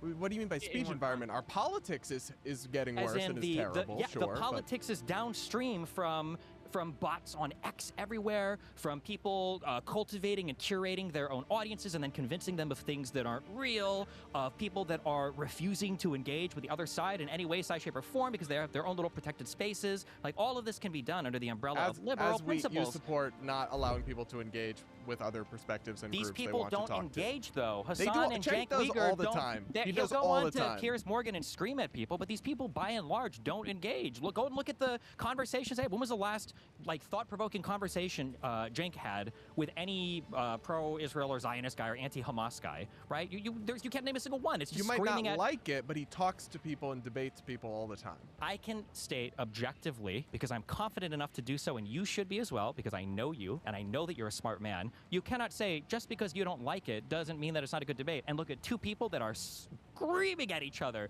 I think Cenk that's cries some of the in half of his debates are pretty bad, but some of them are somewhat constructive, and it's better than people not talking to each other at all or giving somebody the arbitrary power to start deciding which perspectives are allowed. Where is this arbitrary power? It's a democratically elected government. We A trust the government to do democratically some elected things. government can absolutely wield out arbitrary powers when it's decided by administrative officials the FCC or is edicts. appointed by President Trump and confirmed by Congress, all democratically elected people, and is doing actions that I think are very bad, and I've criticized many times. Yeah, but they're not done autocratically. Unfortunately, the American public voted on it. It's not like Trump came out of nowhere. The democratic nature isn't a defense of the action. Well, I'm saying that it's a defense of the action insofar as you keep saying that it's like some random person that can arbitrarily do a thing. It's not. These are democratic institutions that The are Home still Secretary just has to say, you'll disrupt our public order with no rationale or reasoning or anything. Yeah, that's pretty arbitrary. Okay, do you think that they should automatically have to accept every person into their country who wants to travel there for 90 days? I think they should have ideologically neutral criteria based on which they allow visitors or not. What isn't ideologically neutral about disrupt the public a criminal good? Because it's so subjective, and they clearly think that just some people's opinions constitute that. What do you mean? Of Criminal course, record. opinion. Hold on. Nazism was an opinion before it was a political party, and then a governing thing, and then the World War II Germany. Everything starts as an opinion. Yeah, I don't and understand. I think some crazy speaker who wants to come there and advocate for the virtues of Nazism to some group should be allowed into the country. Okay, that's fine that you think so, but you're saying that if a country can't restrict anything at all, well, can and should are different. Actual violence, to be clear. They should, yeah. Like the fear that they're articulating here is that there will be public disorder, like property destruction, people getting punched or stabbed or run over. Restrict that. Arrest people for doing that. Fight that. That is fine. That they should do that. And in a U.S. context, if a speaker, because of the First Amendment, if a speaker is going to speak, and then as a result, the students, or it's on a campus or something, and radical activists say, we're going to crash this and we're going to start a riot if that person speaks, they actually have an obligation then to provide enough security to make sure the thing goes as intended and no one gets hurt, because we take the First Amendment philosophy so seriously, and because we never want to give power to the people, the illiberals, who are saying, if you speak, we will meet it with violence, so you must stop that person from speaking. I mean, I'd say that's a good policy in general. I don't think, with Nazis, I hate to make everything about Nazis, but I've interviewed Nadine Strawson before, a former head of the ACLU, and she will say, as a descendant of Holocaust survivors, the problem was not allowing too much speech or debate on those subjects. It was not arresting people for, arresting Nazis for engaging in violence and burning down people's homes and actually activating a reign of terror and violence. I think we've also seen about speech, not violence. Violence should be met with state force and arrest. I also think we've seen that censoring these people doesn't make them go away. If you look at somebody like Nick Fuentes, who's become the phenomenon that he has, I think the fake, well, and not totally fake, genuinely bad things have been done to him, but some of it is fake, like victimhood and forbidden fruit status of him as some edgelord that you're not allowed to see is a huge part of his appeal. And I guess I'll throw it back to you like this, Stephen. I mean, the net effect of the UK's decision here that you're supporting has been to generate a massively sympathetic news cycle and detention to Cenk and Hassan that would not have happened if they just gone there and done their events with probably no public disruption like the other times and come home. They've gotten, I don't know, millions to tens of millions of dollars worth of free positive media coverage, mostly, even from folks that don't actually like them or their views, but just don't like them being blocked from engaging in free speech. I mean, would you acknowledge that at least this seems to have backfired? I genuinely wish I could get banned from visiting the UK for my subscriber numbers. It would, yes. No, Stephen, do you dispute that? It's not relevant to the conversation, though. I'm sure he got a lot of free media, especially in the United States, where we, again, have the most naive views of the First Amendment and freedom of speech over here. The best views. I mean, you say that as the President of the United States is on a rampage to destroy the entire Western world order. And as he's repeatedly checked in the courts by First Amendment law and precedent. That's so crazy, because the gas station down the street didn't get the memo on that, Brad. I didn't know that. You should tell the people that are shipping the gas here that he's checked all the time, or all the $280 billion in free tariffs. Speech, not gas prices. We're talking about the evolution of the American system of infinite debate and infinite speech, and nobody can do or say anything about who should be platform anywhere. Blah blah blah. Has delivered us to this point, and something is clearly not working. And I think I think the opposite has delivered us to that point. We lived through a decade where people were constantly deplatformed and canceled, and that backfired, and the backlash to that is part of how we got Trump 2.0. Who was deplatformed and canceled? Sargon of Akkad? No, I mean, Robbie wrote a whole book about this, so I'll bring you in here, but there's many examples. Let me just to respond to the other point. You also have to be careful, because there are legal distinctions, there are moral and ethical distinctions, and there are philosophical distinctions. When you talk about Nick Fuentes being deplatformed or whatever, I'm not aware of any action the government took against Fuentes. I think that was generally private platforms, maybe banks. I don't know how true that is. I know he got banned from an airline, but it was because he was fighting with an attendant, not because of any weird Jewish conspiracy thing. Like, these are actions that private corporations are taking, which I imagine you guys might. You defend the right to do it, maybe not on the First Amendment. I might disagree with them doing it, and in the case of Nick Fuentes, I think that declaring him persona non grata and taking all his platforms away. Same, they tried to do this to Alex Jones. But this wasn't the government, didn't make these people, right? I'm not saying that it was. Okay, Alex Jones has been severely harmed, right? Well, he became a bigger figure, and then eventually was held accountable through lawsuits and other things that tore him down. But he didn't go away back in 2017 or whatever when they banned him from Facebook and YouTube. He kept being an influential figure, and so you shouldn't ban today. Anybody, basically? Is that, unless they're literally saying go murder a person, everybody is? Yeah, I think you should have a very, very limited, ideologically neutral content moderation based on I mean, look, do believe that. Steven's right that the kind of things we're talking about, every case is different. Yeah. There are cases of people whining about getting banned from social media where, okay, well, you violated the terms of service. I don't know what you want. But then on the other hand, there are cases where we found out later that, for instance, the government was far more involved, the FBI and the CDC, in pressuring social media sites to take down content and to deplatform people, way more than I thought at the time. And I'm a conspiratorial libertarian. I should have suspected that. That was very bad. So it runs a range of things. I would just submit that.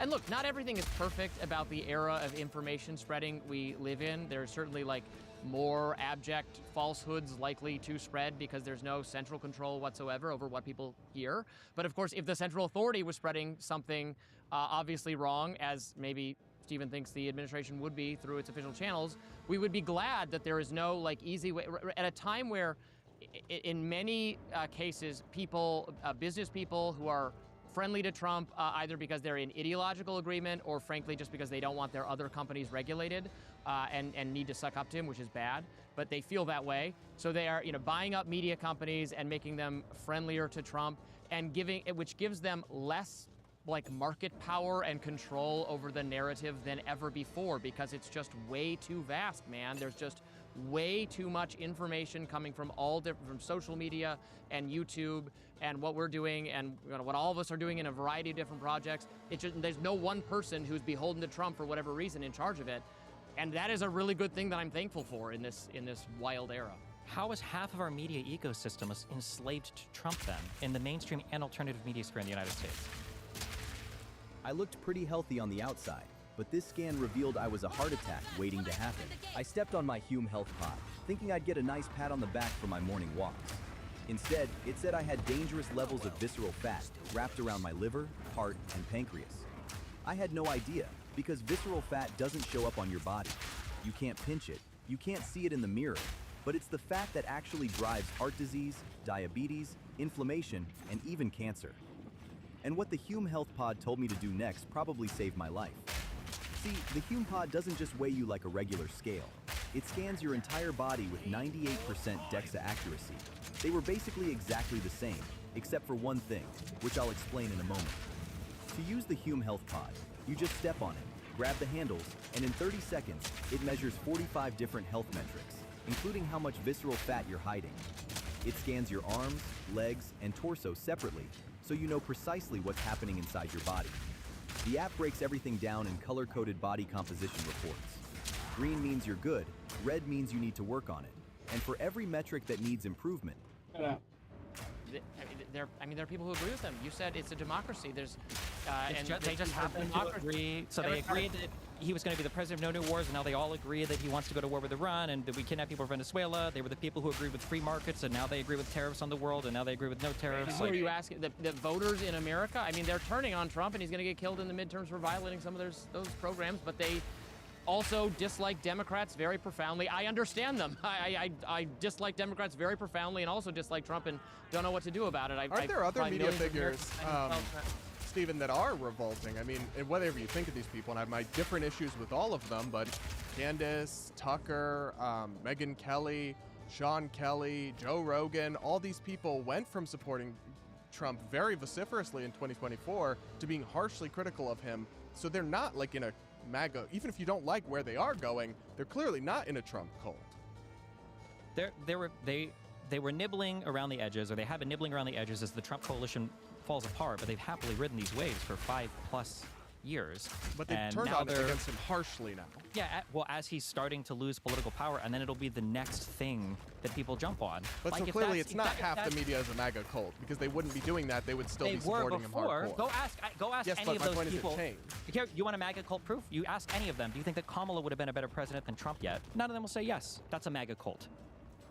Okay, but if they're still calling him a war criminal and bashing him publicly, I don't think you can say it's in a cult. They're still influenced by partisanship and tribalism and wouldn't want to say Kamala. I get that point. That doesn't mean they're in a hardcore people also cult. think that I don't know Obama that and Kamala Bush would be a better president than Trump. Sure. That's fine. I understand. You cited the Twitter files earlier. You haven't read them. I understand. This is how it goes. But I'm just saying that I didn't vote for either of them. The idea that the media ecosystem of people just screaming at each other, when that's not how these ecosystems are working at all. They're heavily curated on these private platforms, and no amount of freedom of speech is letting anybody break through on anything. We're having measles outbreaks in the United States of America, and my head of Health and Human Services is drinking methylene blue to purify his body while he does pull-ups in jeans, and like something is not working right now. But I would actually submit. I'd submit that kind of quackery rose in part because of the heavy-handed censorship or de facto censorship. Shut up and do what the experts tell you that we had in the COVID era. I mean, so I'm actually curious, and I know it's a little bit of a wormhole or rabbit hole we could go down. You're not bothered at all by anything in the Twitter files or the Facebook files? This is the issue that I have. I've realized this recently, that we're in an adult-child world where the Democrats are treated as adults and the Republicans are children. So what you're telling me right now is the Dems are adults. They have to be better than everybody and better than everything. And if they make a mistake, they have to own it. They have to do every single thing they can in order to right the ship from the wrongs that they've caused it to happen. But the Republicans, they simply respond. They have no choice, like a retarded child wandering through the forest looking for a candy bar. They have no choice but to just respond to what's happening. Well, so hang on. Wait. You talked to me about, was it too heavy-handed on what they did with COVID and everything else? I would say probably, yeah. It seems like a lot of companies felt that way as well because they walked back on it. However, at the time, there was a global pandemic that nobody really knew what was going to come from it or what to do with it. So I'm a little bit sympathetic to the people that messed up at the time and maybe went too far. You know what I'm not sympathetic towards, though? Are people who give this bullshit excuse of, well, you know, people had to respond this way to censorship. Excuse me, where's the response to Trump's censorship? Show me Biden talking to the FEC head that some people need to be kicked out of the media, or show me Biden personally But just ordering on your around first Merrick point, Garland. though. On your What? first point, though, I think you're confusing me describing a phenomenon with saying it's justified. I don't think it is justified that because people were lied to about COVID vaccines or misinformed about COVID vaccines or pressured and all this stuff was overhanded, that now they don't trust the measles vaccine. But that's I where don't they're think, at. Yes, and yes, they yes, use but these you're arguments. misunderstanding. They I don't use think these, that's no, I'm not misunderstanding. correct. I'm trust me, saying I that's live, what I love to happened. live out. I love to live out. But that's not what's happening. Something else is happening. They're being lied to. The reality is, and listen, I used to be a free speech absolutist as much as anybody can be, but I realized that every time I make big free speech arguments, I am always in bad company. 5% of the people, I'll assume you two are part of the 5%, are like, I think that freedom of speech or marketplace of ideas is good and it's the best way to further ideas and to have this debate, et cetera, et cetera. 95% just want to lie with impunity. And that's where we're at. And if the 5% can't realize that, then they're just like leading the train where the tracks go right off a cliff and they seem to not be aware of the 400 wagons behind them that are filled with Candace Owens and Nick Fuentes and Robert Malones and RFK Jr.'s and Dr. Oz's and Joe Rogan's and pounds of ivermectin and everything else. That just is insane to me. Well, I just, as a question, I guess, for either of you, where is the response to all of the lies and misinformation that Trump and everybody else is told? Where is the massive pro-vaccine movement or the massive pro-government movement? Because Doge didn't find any waste, fraud, or abuse. So where's the massive movement? Go, oh, I guess government is perfect because they could find nothing. Where are those people at? We have been, me speaking for some libertarians in some organized fashion, dear God.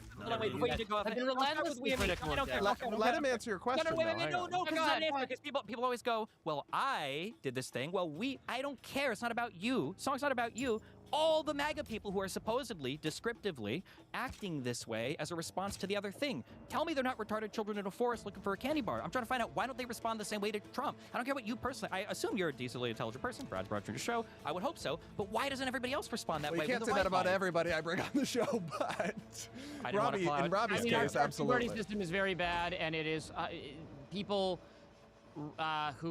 people really dislike one side or the other, and it is hard to actualize when you are disappointed or disagree with something your person does, and actualize that politically whatsoever when it means voting for the other person who has tons of policies that you're morally opposed to or don't like. There's nothing for you to do, and so people feel like they need to double down and ignore that kind of stuff, or even be converted to it.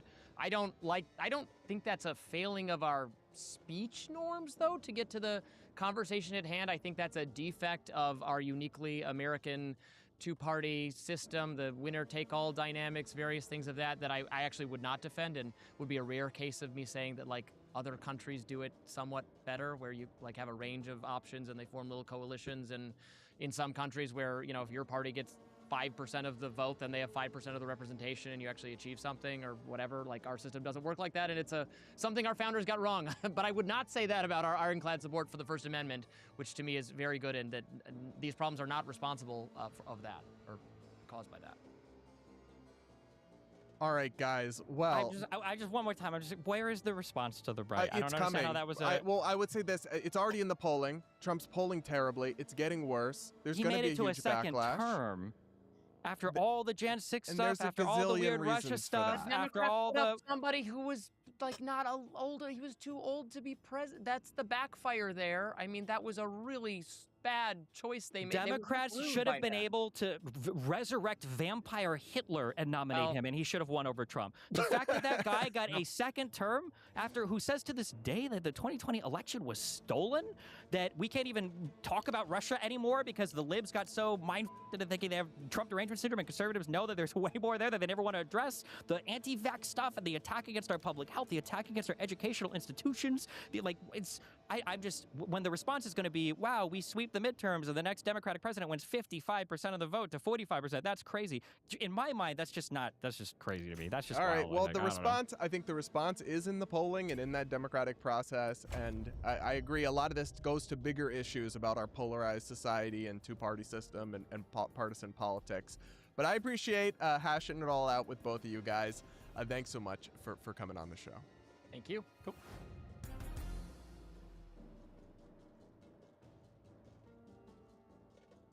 can either choose the red wallet and get a guaranteed 42% off discount, or you can choose the blue wallet and you'll only get the 42% discount if at least 50% of other people also choose to buy the blue wallet. And if you look at it this way, it becomes pretty obvious that the red choice is way better, because why would you want to miss out on this cool 7-card ejection mechanism, RFID protection,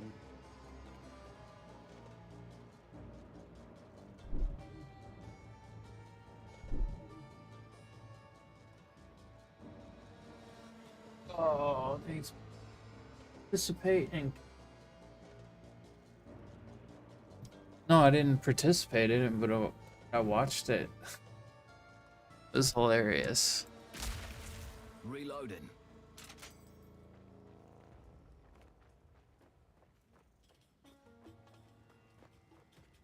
Time to smash me some pottery.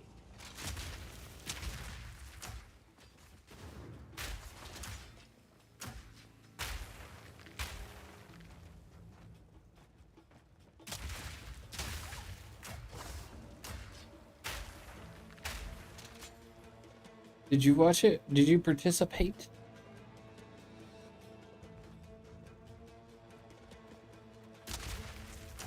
Are you a participant?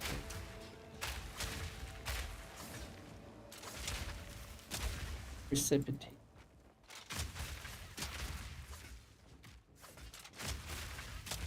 Participate.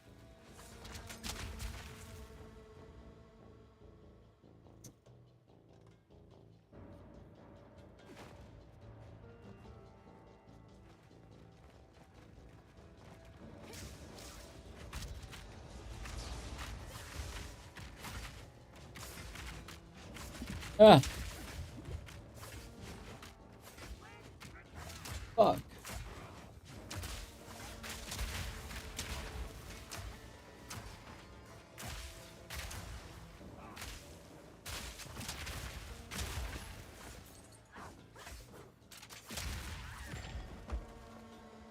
Oh. What?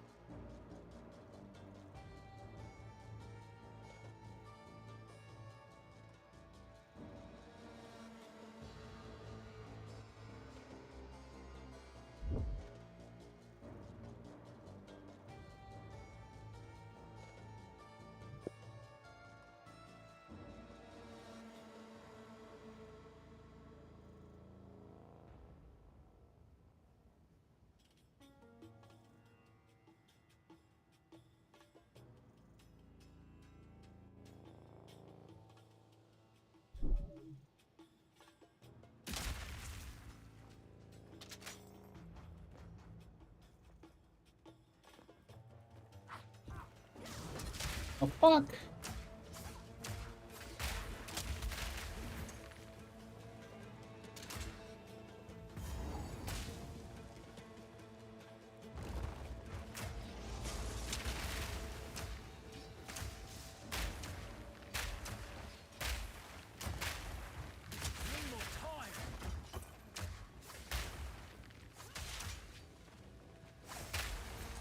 Not yet.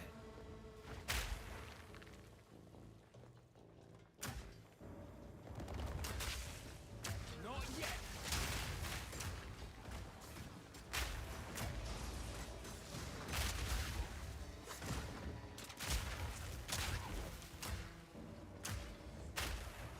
I didn't just watch Love the Memes still to this day. Oh, fuck yeah. Destiny's just got the best meme. Need more time.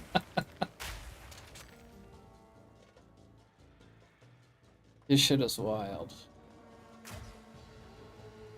Following all the gisticle and anti-fan shit and all that stuff. No.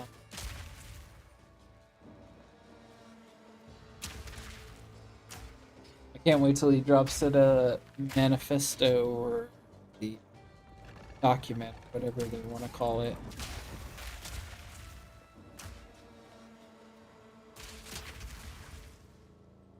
Wait for him to go live today. What, are you a big Destiny fan or just a politics guy or something?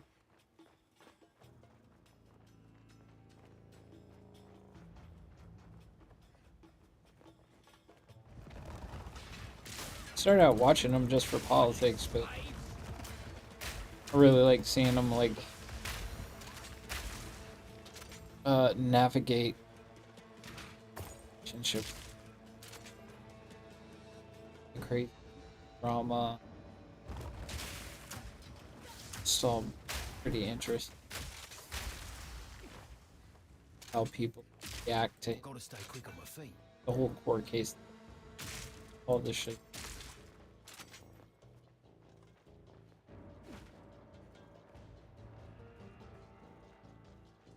But it's very entertaining.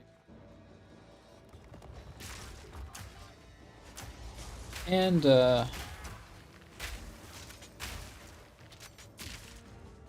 entertained while I'm playing games and streaming.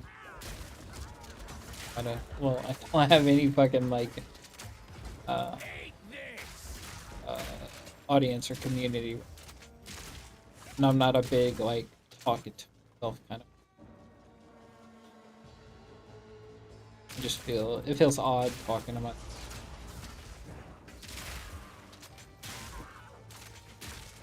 Could even be gone right now, and I would feel weird talking.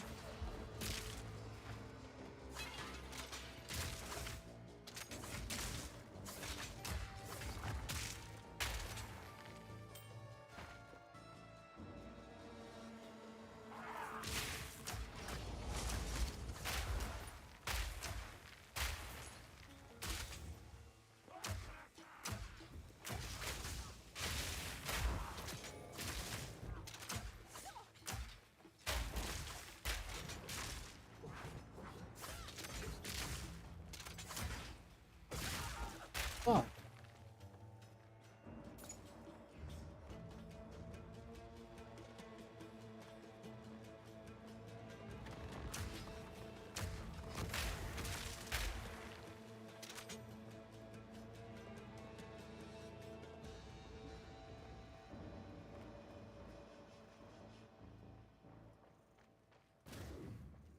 Over there, I don't want to miss anything.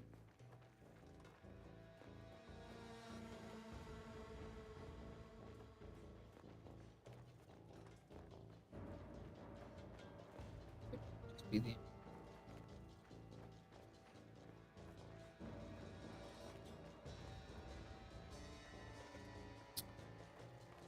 okay.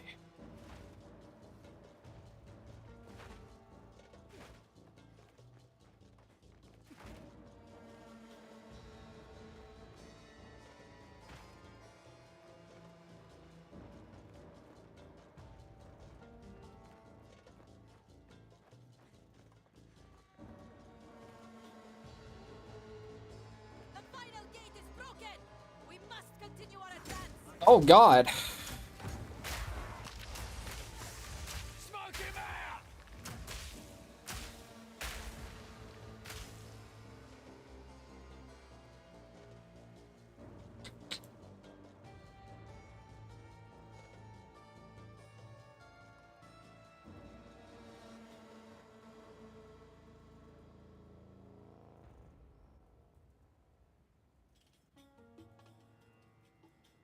Wait a minute.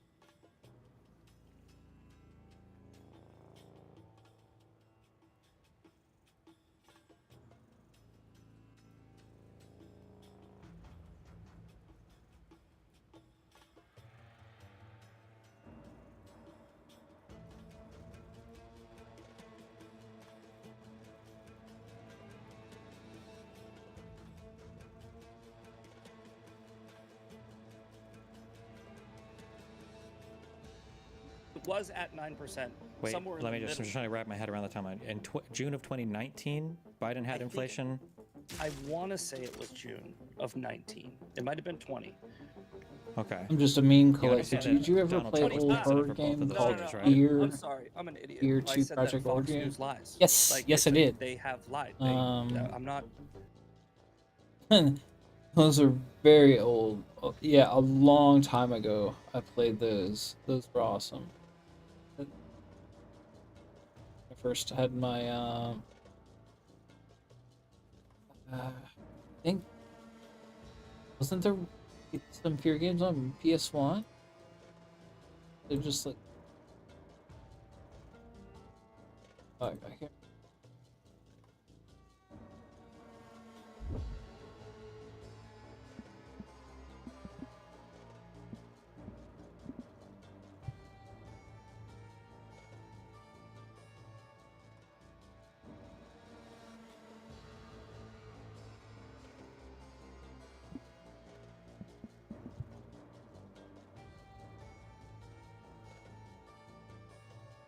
Fuck, I can't remember when.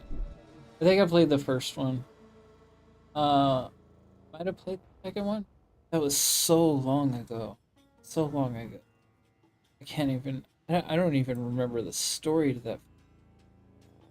that. But it's the same with Aqua.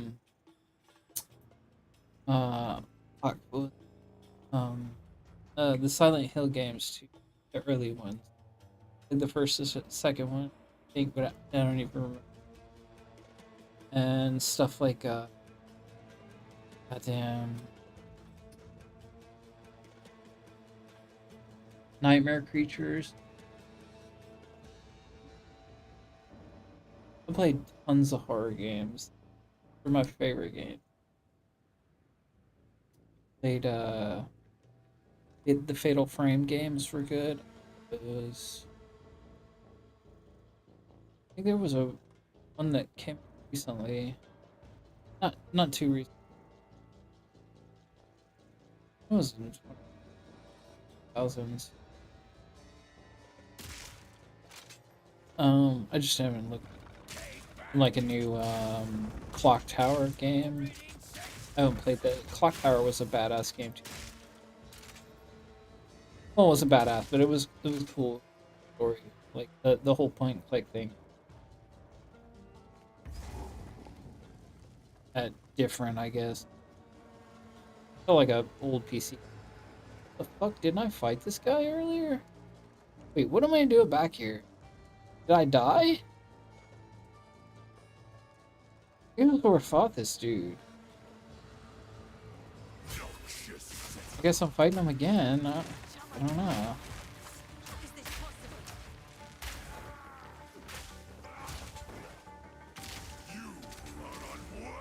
This isn't my... Oh, what happened to my attack?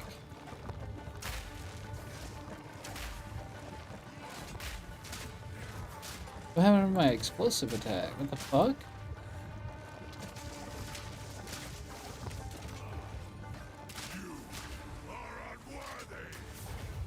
Oh no, what did I do? Fuck me, dude.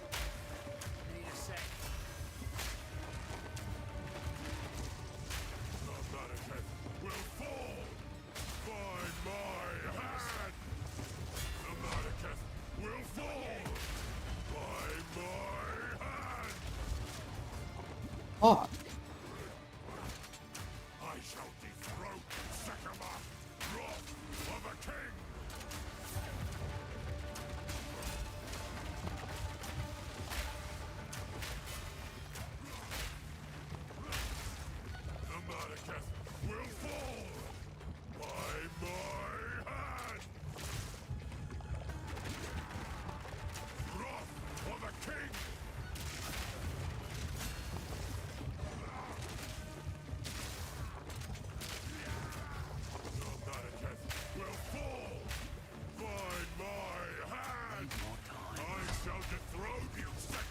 God. Fucking chill.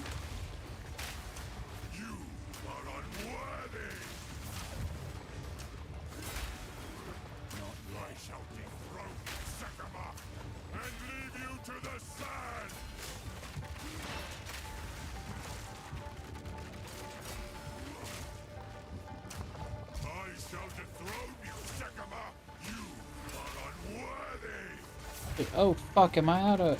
Oh god. Didn't fucking refill my goddamn... Oh fuck me. Dead. Didn't refill my jam.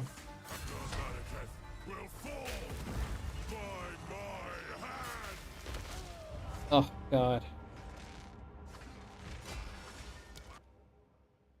And what the fuck happened to my explosive shot too? What the fuck?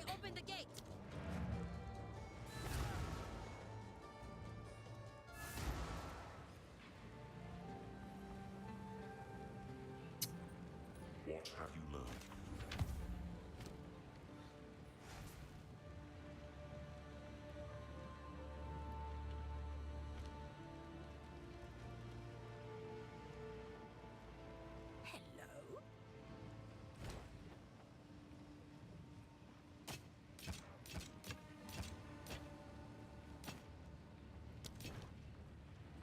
Right, of course.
Okay.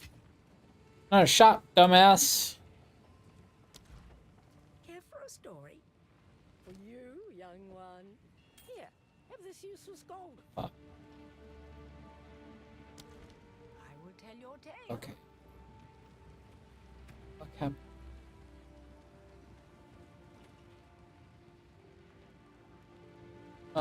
Thanks for the follow.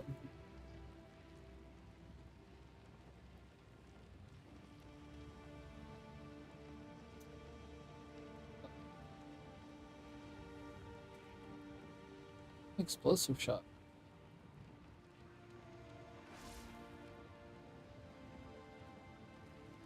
Oh.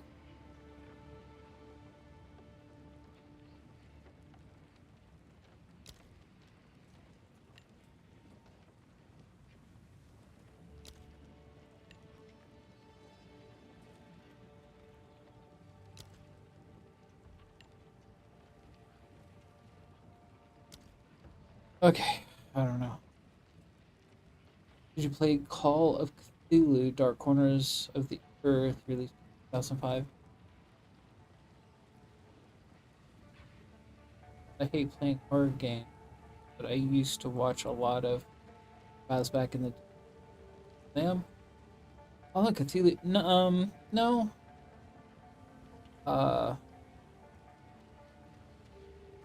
I wanted to. There was just so many other games. Like, there's so many horror games that I want to play that I haven't gotten to because I'm playing the whatever. I think the last horror game I played was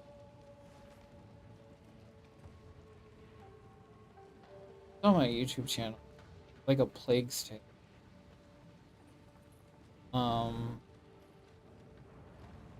Haven't played any really good horror games in a while. I haven't been even playing like Resident Evil. I'm gonna get back into them because I love playing horror games. I think I feel burnout playing single player games. I don't really like playing stuff that much. Mostly try to play multiplayer games with. I'm playing this right now because I'm supposed to be playing it.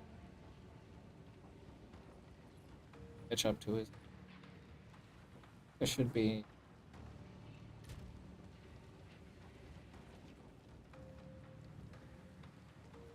I think I'm just trying to get to the same area he's in. We can play, but what did you think about it? Is it good? Is it worth playing?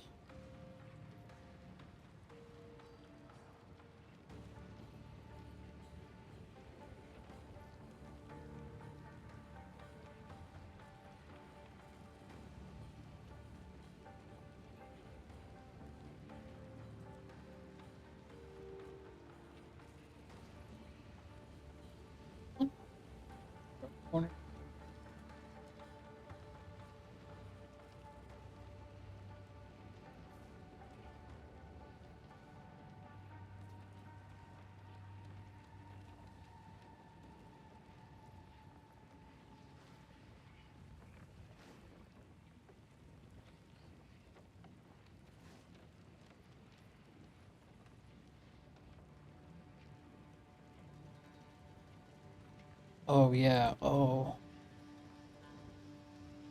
this does look cool. This is very old school. What was this for? Thanks for the follow, Brian Fong. Was this a PlayStation?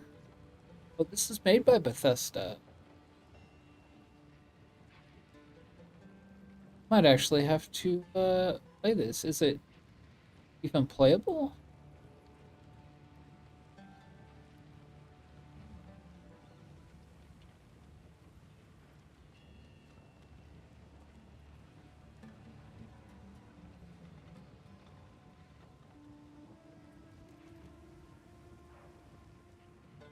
And it.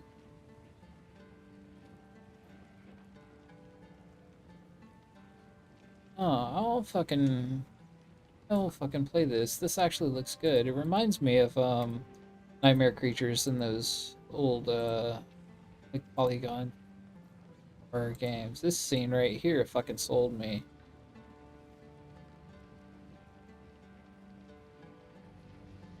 Just add it to my.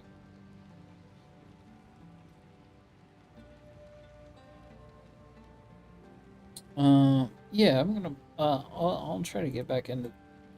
I do want to play some old horror games.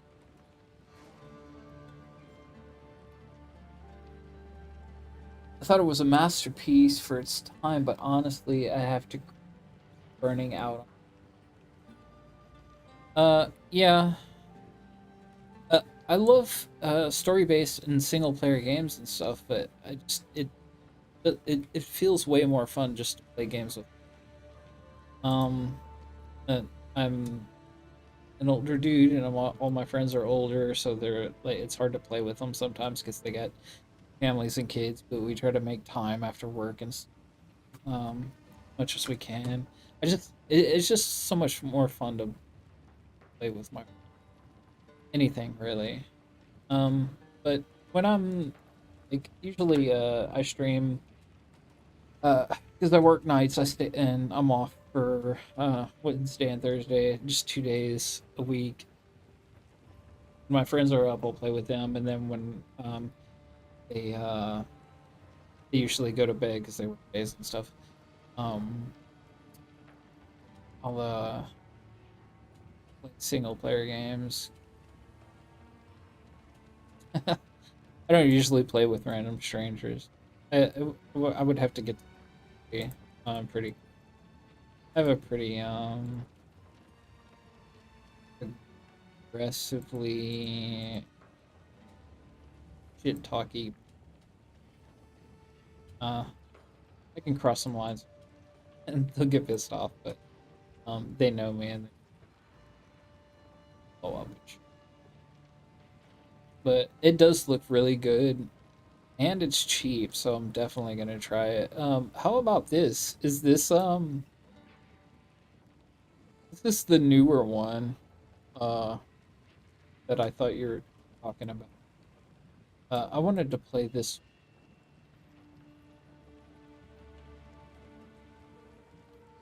But I haven't got it. Might check it out. Got positive reviews.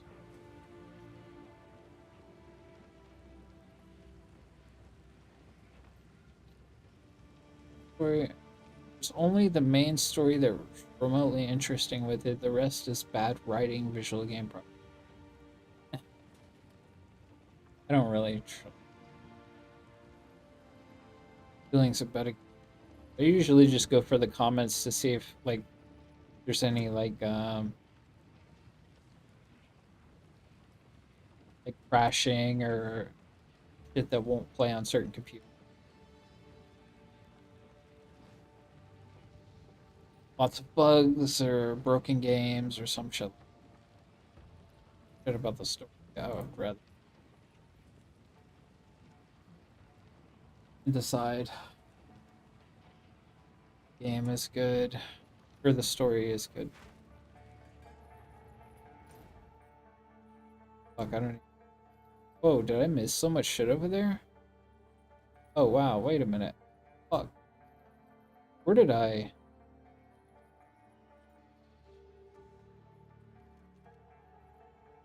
I miss this chest? Did I even go here?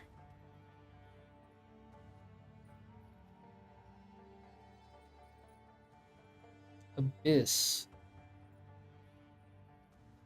I'm an Age of Empires 2 lifelong fan. Multiplayer.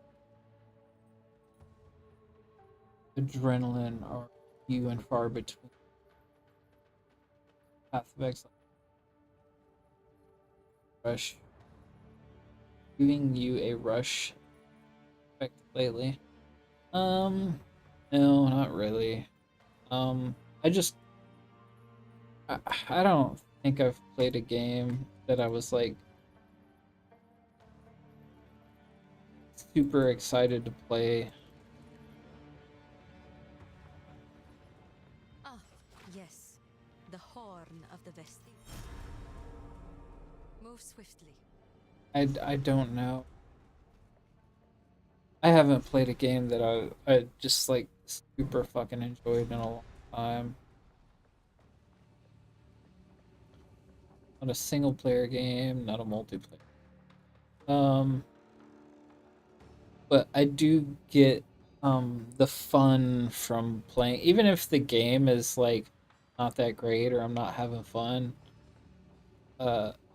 Just playing with my friends is enough. It just, I don't know, playing with friends makes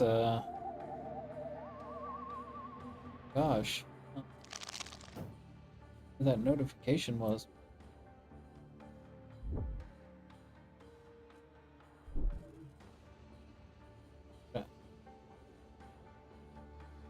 Oh, where my notifications are. Holy shit.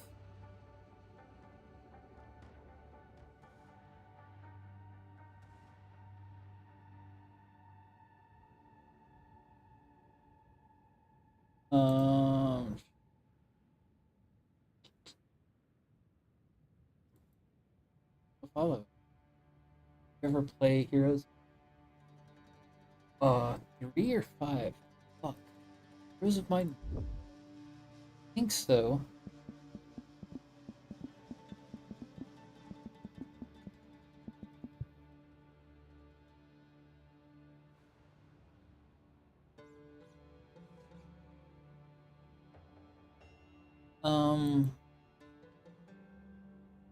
No.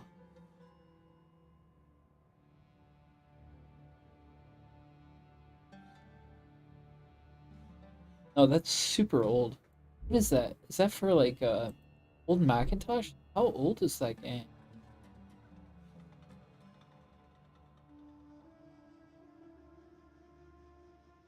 That's a super old game. No, I've never played that. I played some. I feel like I played.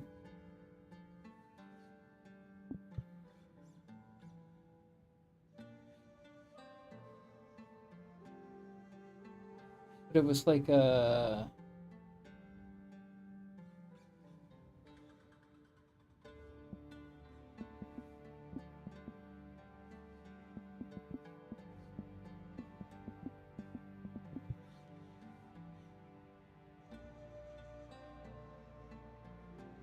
it was the board game.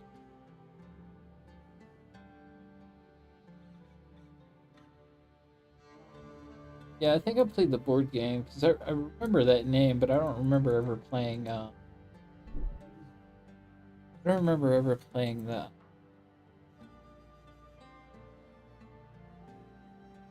Or anything really. You play that shit? It looks like an it looks like an Age of Empires type game. You like the real time like strategy stuff? One of my friends, the friend that I play this with, he plays a lot of those type games. Like Age of Empires, all those like real time strategy games where you have huge armies and you control the battlefield with them. Fuck, what am I doing?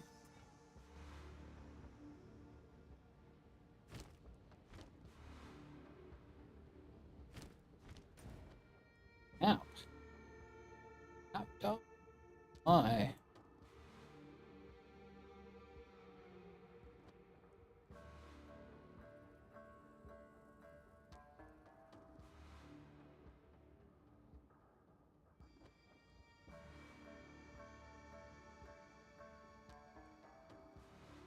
boss I need.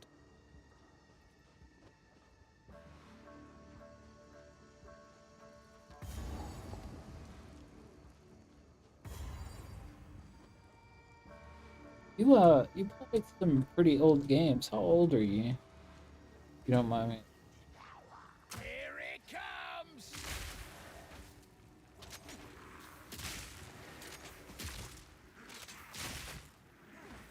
I'm a 90s kid, and those games are like pretty Oh fuck, what the fuck? Why? No.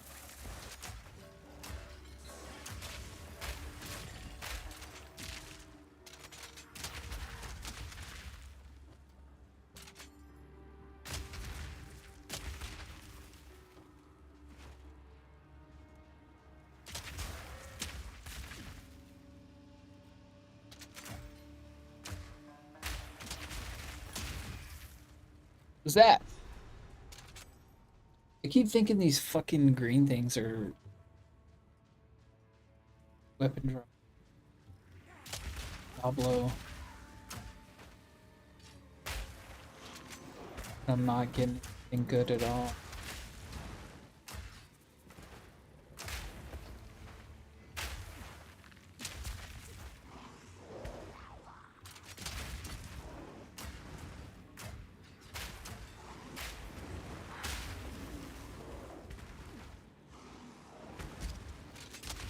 Oh.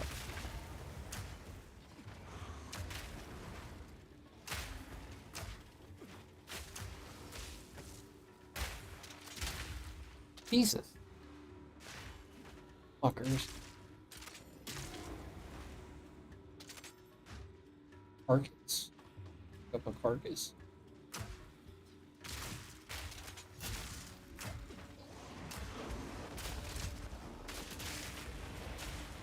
What is that? Wait. God. Why is this thing chasing me? Get the fuck off.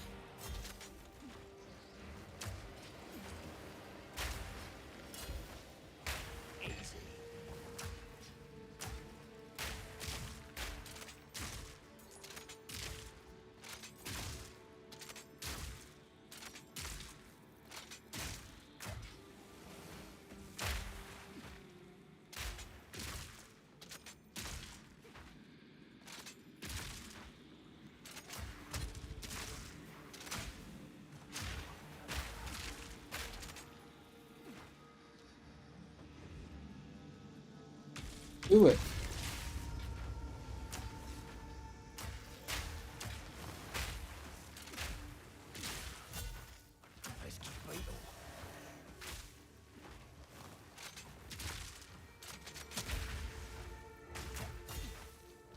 Bam. Take this!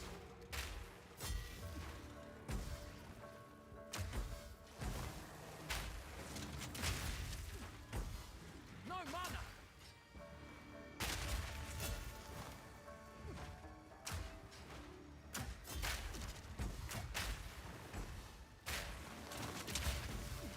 Need more mana!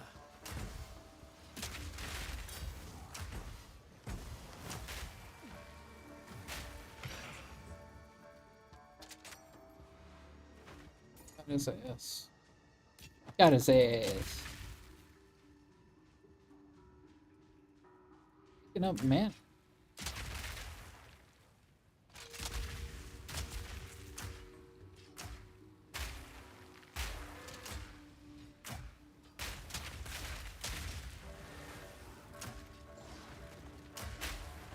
Not yet! Not yet. Oh yeah.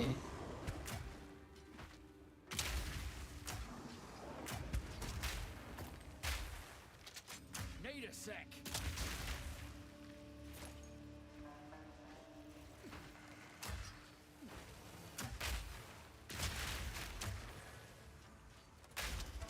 Need a sec. Gotcha, bitch. Wait a second.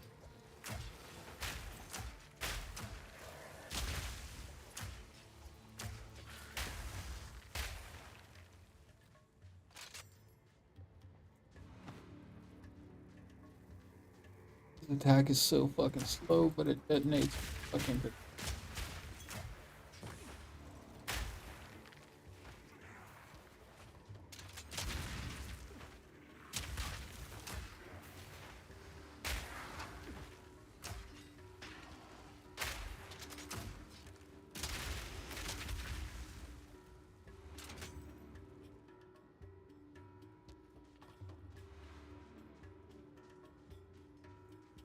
You playing any of the newer games? How about you, man?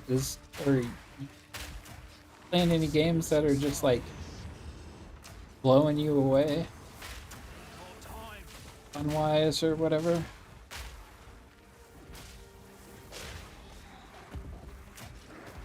Oh my god! What the fuck is happening?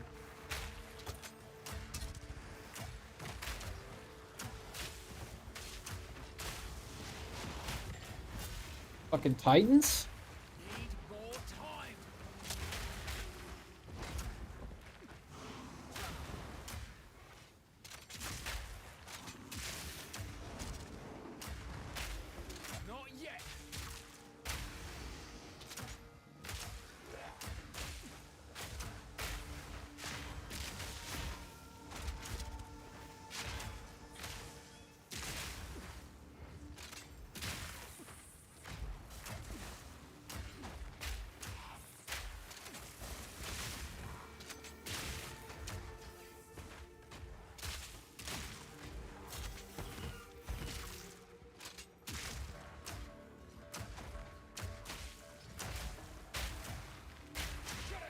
Off limp?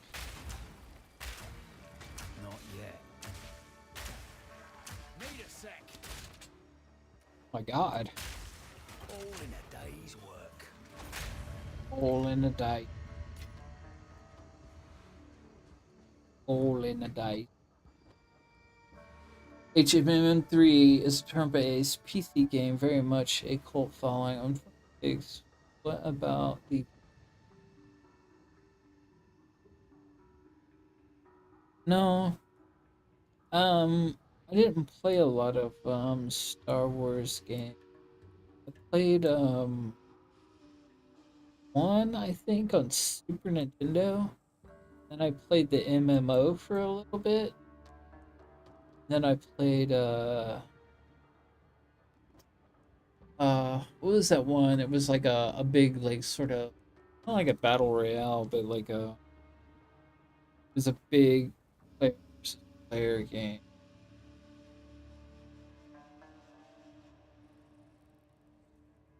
But that's it. I didn't get to play. 26. Man, that's pretty good. You're playing like some classic fucking.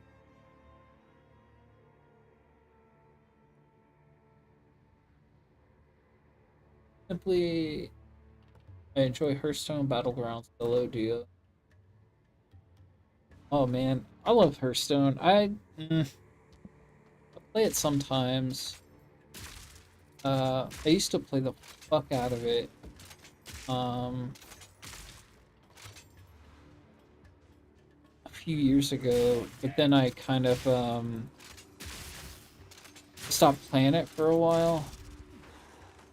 And played other things, and then I kind of got left behind on the new cards and the new rules and stuff, and I didn't want to like spend all the money to like catch up and shit. But I still play it every once in a while, but I'm like I'm far behind on cards. I think I even have like a whole bunch of card packs I still haven't opened yet. I'm not very good at it either, but I still like playing it. I think the highest I got was like, oh shit, I don't even remember. I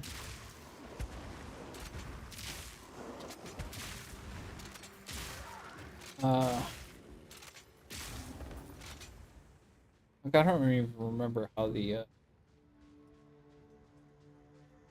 got pretty close to getting legendary. with the who was it, the pirate warrior back in the day, but I never got legendary. I got close to it. I think I also got close to it with the it was a very simple basic Ace Hunter deck that was like the standard cards. It was all mostly standard cards, and I almost got legendary with that too, but I never got it. Just close a couple of times. And I loved the like the Reno meta too, with the a really cool priest Reno build that was awesome. There was a really cool mage build with Reno that was awesome. I'm just so far behind on games, cards. So I don't play. Try to play casually. Battlegrounds 2 isn't pay to win. About pack.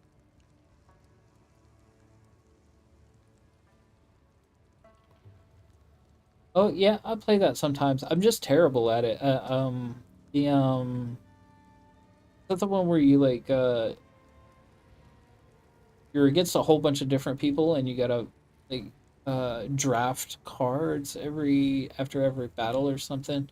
I'm just terrible at putting decks together, and plus the timer thing, it always like drives me crazy because I have to sit and think, you know, what is gonna go good with this, and then fucking like I'll end up rushing myself, thinking whatever the fuck.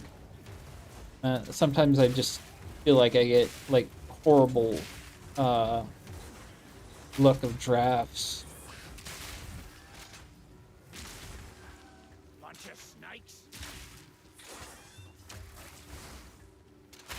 But it's fun. I like the adventures too. I'll play like the solo adventures and shit on that. Oh, there was a new No room. some kind of new game mode that I liked. Like fuck. The one where you it's kind of roguelike-y. Fucking you level up the cards or something. Fuck, I don't remember what it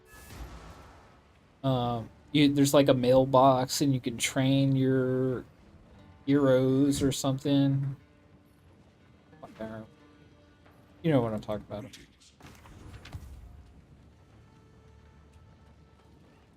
Speak up.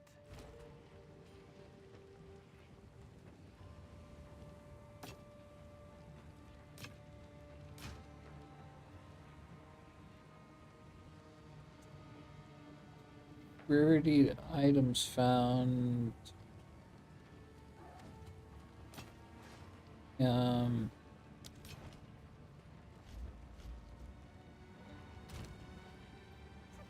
A random.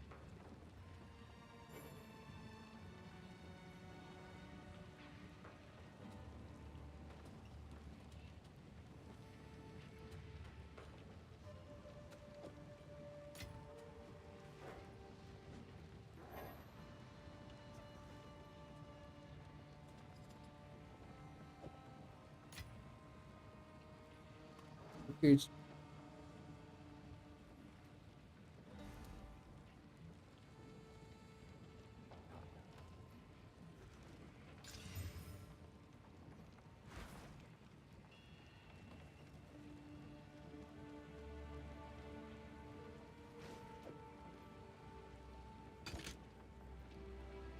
whatever. Solo adventures are very good. Mercenaries. Oh yeah, that's right. Yeah, I play that sometimes too. I still like that game.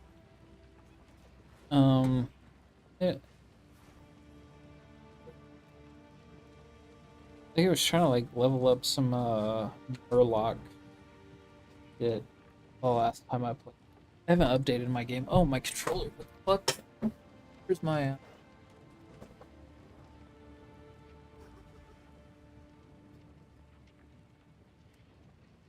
Oh no.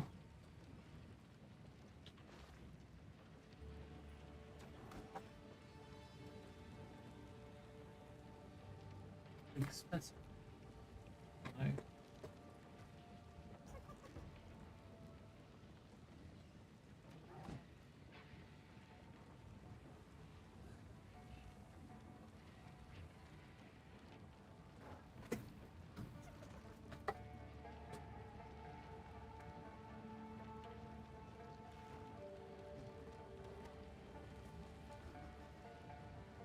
here, clean my fuck.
Nice.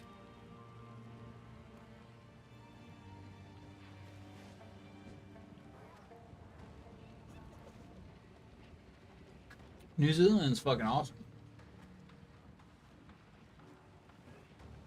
Yeah, that's actually, I feel like European areas of the other side of the world. America always gets things. But I played Vampire Survivor. I like the new game. I meant to buy it. I haven't played it yet.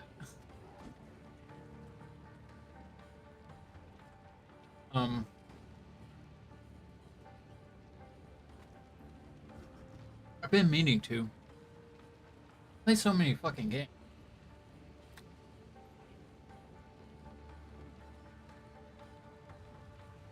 I don't even get to finish games before I start a new one sometimes.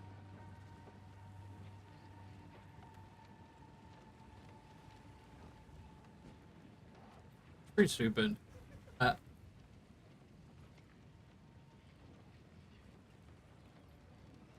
don't even remember the last game that. Well, been playing a lot of survival crafting games. I could too. It's at Winrose. I've gotten as far as like on those right now. All the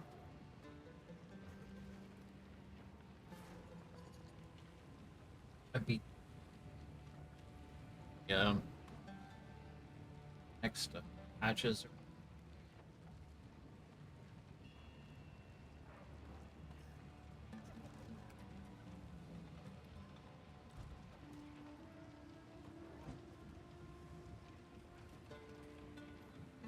Right now I'm playing this. And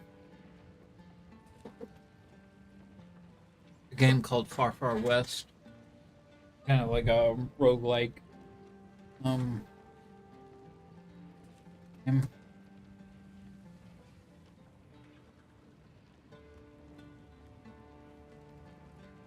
It's pretty fun. The first person shooter, kind of like a roguelike game, multiplayer.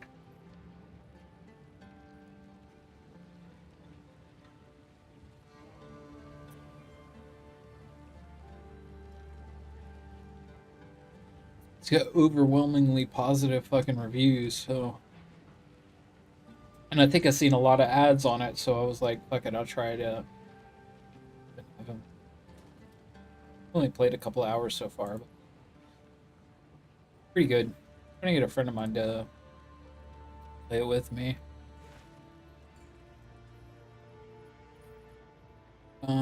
Didn't I? What is this? Oh, quest item. Oh, I didn't get. Cool wins. Choose or do not. The deal is done.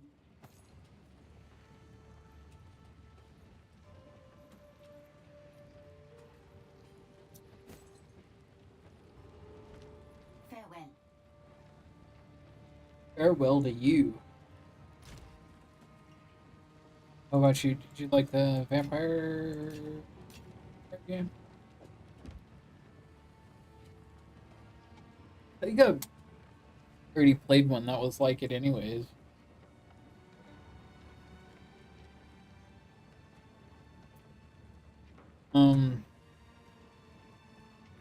It was one that I played.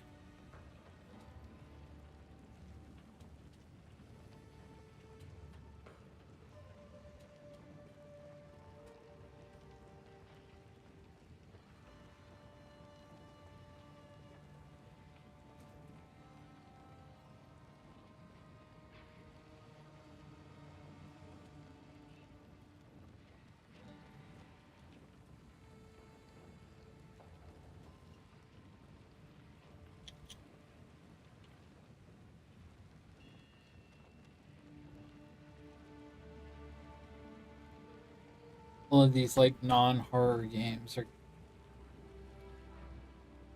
Try that con.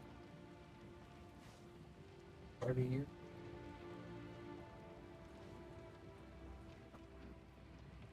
I haven't even heard of that.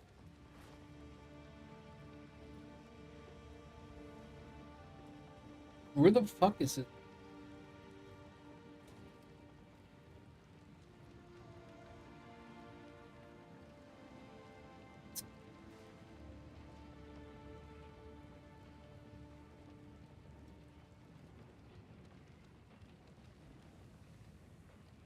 Does it?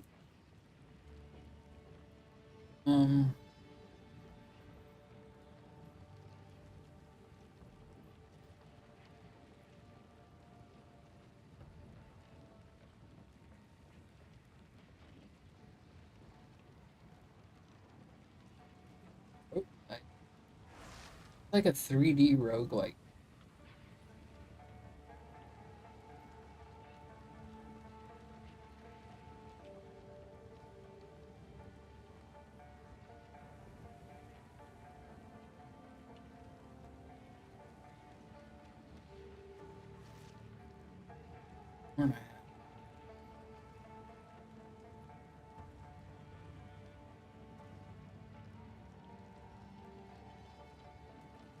Or to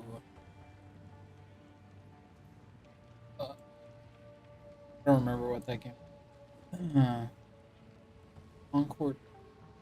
People were shitting on it.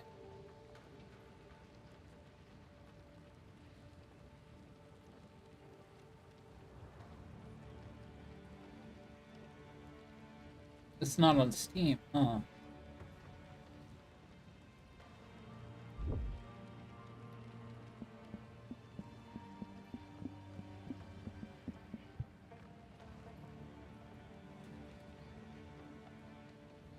I tried Concord 2, so you don't have to.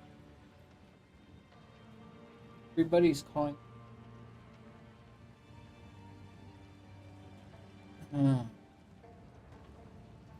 Get Concord. No, what is that game? I'm not seeing anything about it except for people. It's not on Steam, huh? Is there a Concord 1?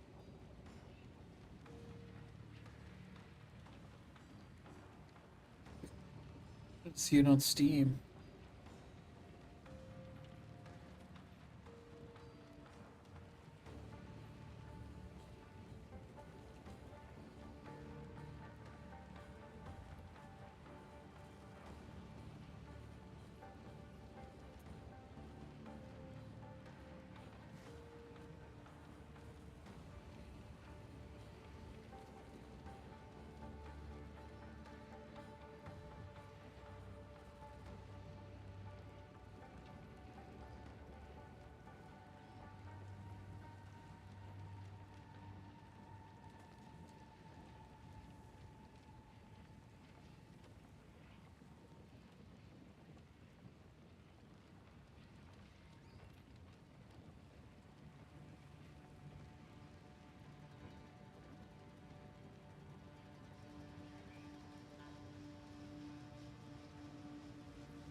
Guard? Oh, fuck, what did I just do? Oh my god.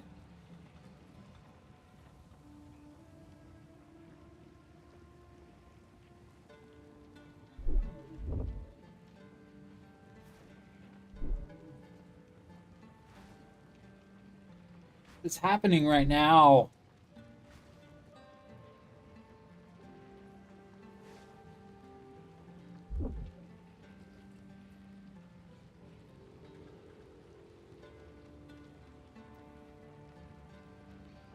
Shit.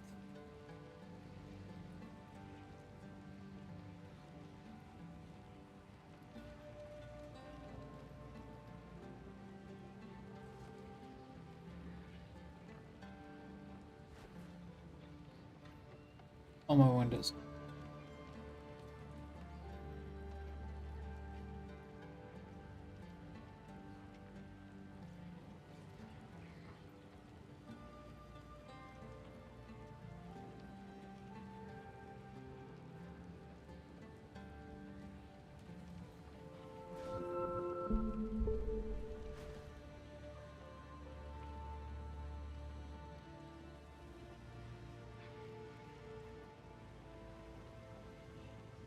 Jesus, what is fucking happening? Hello? Oh my god.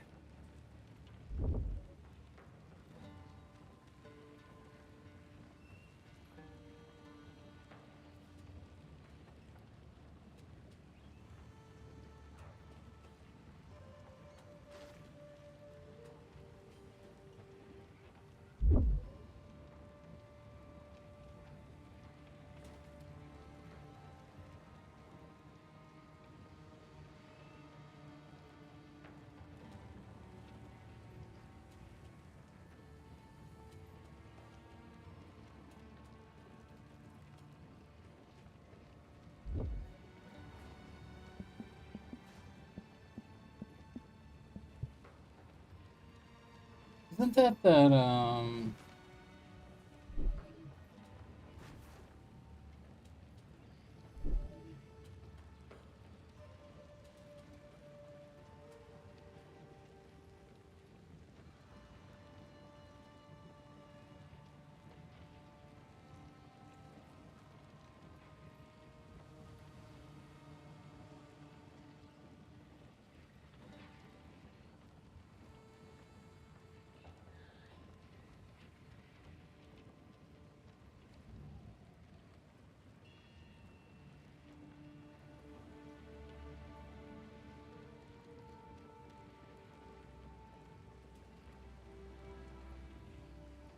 an extraction, like fantasy extraction? Or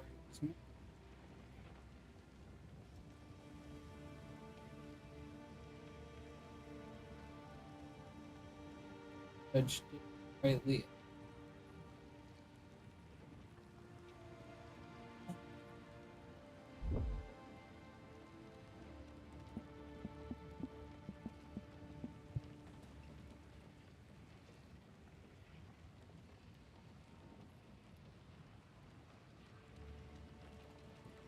Guard was a free-to-play competitive first.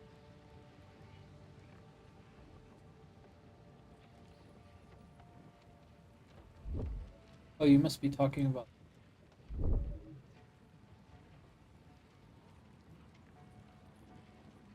Is it?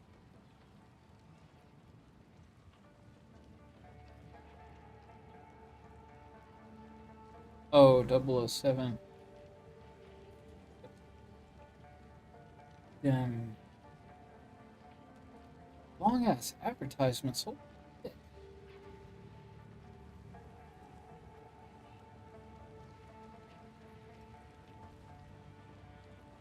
Seconds.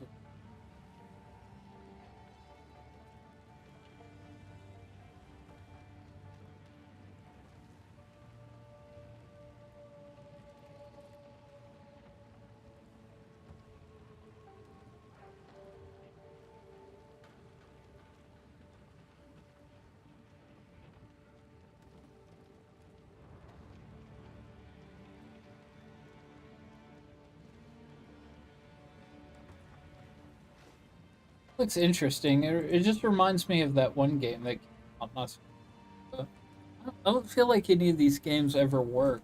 This there was a few games like this that were really cool. There was ones that was just about wizards where you collect these gauntlets or like spells and shit all over the place. That was really cool, but it like was really good, but it shut down. And then there was another one. I can't remember. Everybody was playing it for a while. Not competing with Fortnite, but we're playing it with Fortnite. And there was like horses, and you had like there was like warriors with swords and shit. I think when you got downed, you turned into a chicken, like ran around or something. I feel like a lot of these more like fantasy style versions of like extraction shooters or whatever the fuck, like, big battleground fucking type game don't do very well unless they're just like straight like Call of Duty. Biden Blast? What the fuck is that? Joe Biden Blast?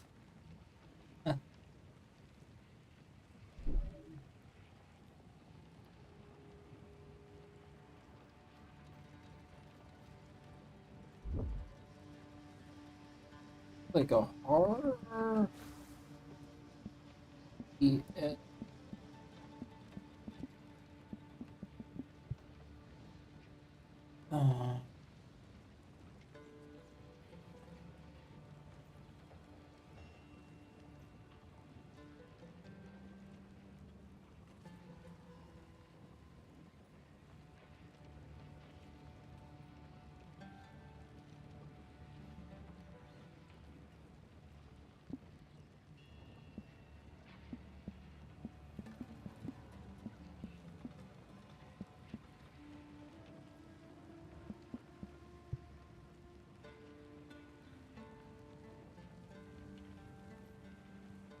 Vampire hunters.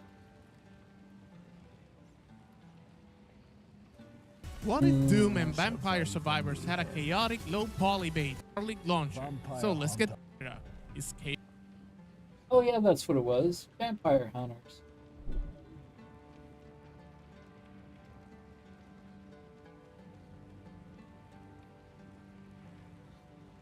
Yeah, this game.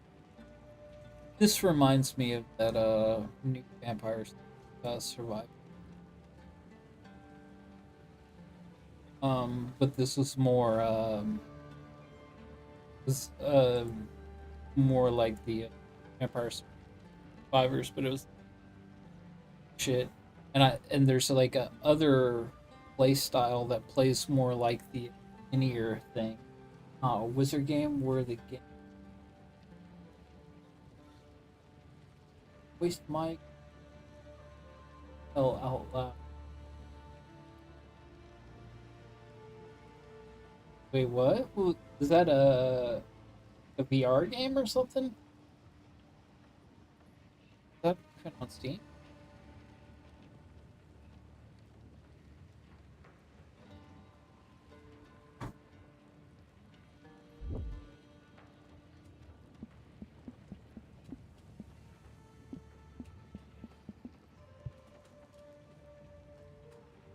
Biden Blast, a viral internet meme, and oh, that's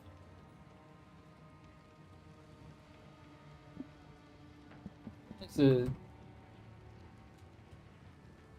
Mage Arena. Is that what you're talking about? Fireball. Oh shit. Okay, it's just that easy. Wormhole. Oh, worm. What is this for?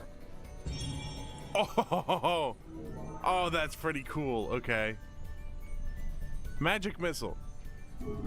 Oh Magic my gosh! missile. All right, this is pretty cool. Magic missile. Oh god, this is not even the right way. It's all smoky.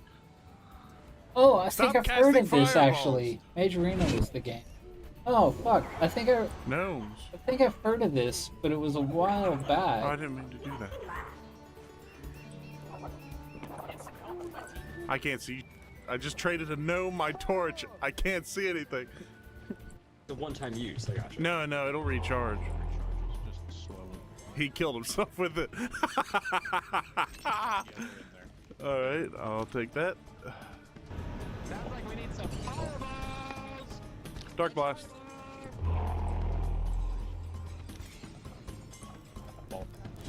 Fireball.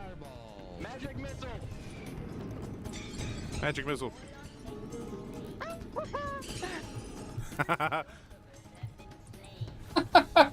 That actually looks fun. Where do you play this?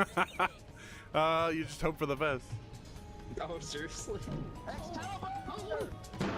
Dark blast. Majorina. Fireball. Dark blast. Fuck do you... Oh, it's on Steam. It's in early access. Oh god, it's only $2? Is it mostly positive? Funds?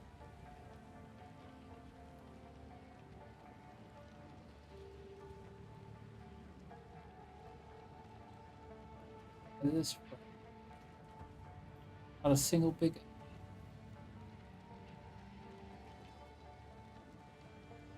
I think it's got good fucking ratings and it's fine.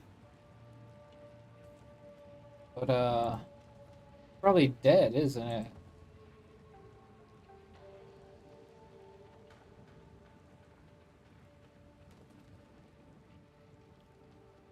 I would probably buy it if it...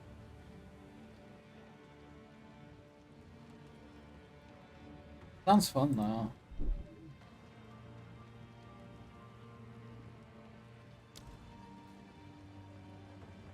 But, yeah, I can check.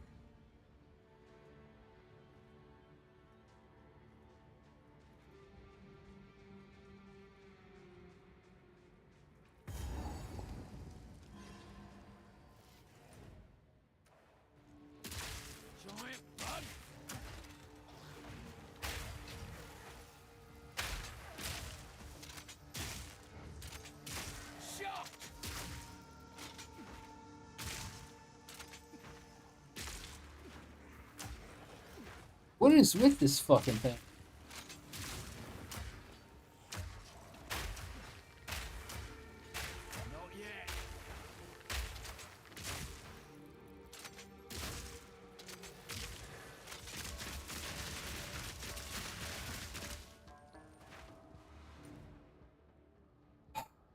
Where am I? Oh my god.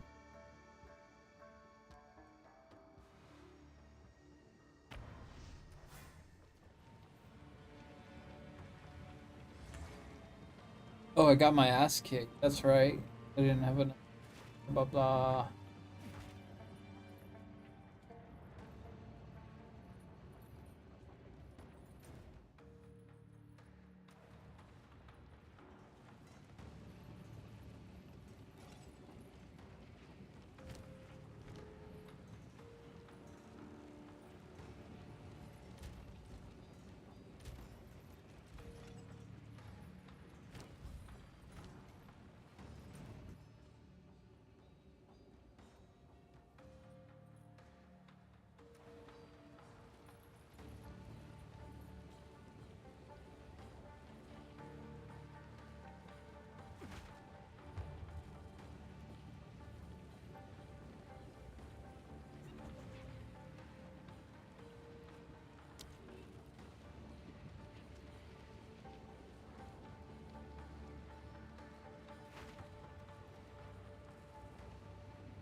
Oh well.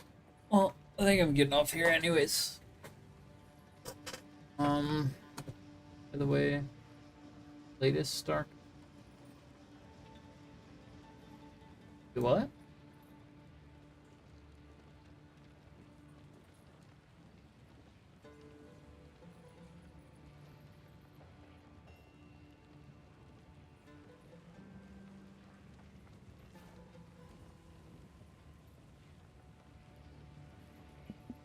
But that one where that guy came, Destiny? The Aiden kid? I think I've seen. I watched this Aiden kid.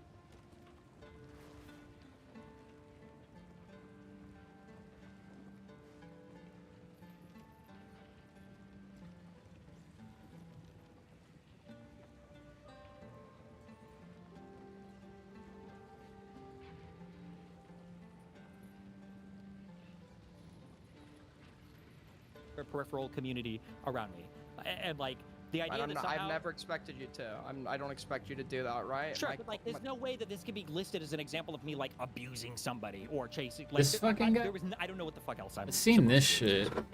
Yeah, so it sounds like other people make that. My gripe here, based on I don't think I've finished it. your onboarding, is. Oh no, wait, yeah, I stalking, finished at this. least how I view stalking, I've Oh, seen it as like repeated, this was like, boring. unwanted, unreciprocated contact. When like someone has clearly made efforts to distance themselves from the party involved, and they continuously attempt to get in contact despite this, I think that would be stalking. Yeah, Aiden being a dumbass. Yeah. Yeah. He probably shouldn't. I don't know. He's a fucking kid. These people are fucking kids. They're all fucking children. This is a fucking child.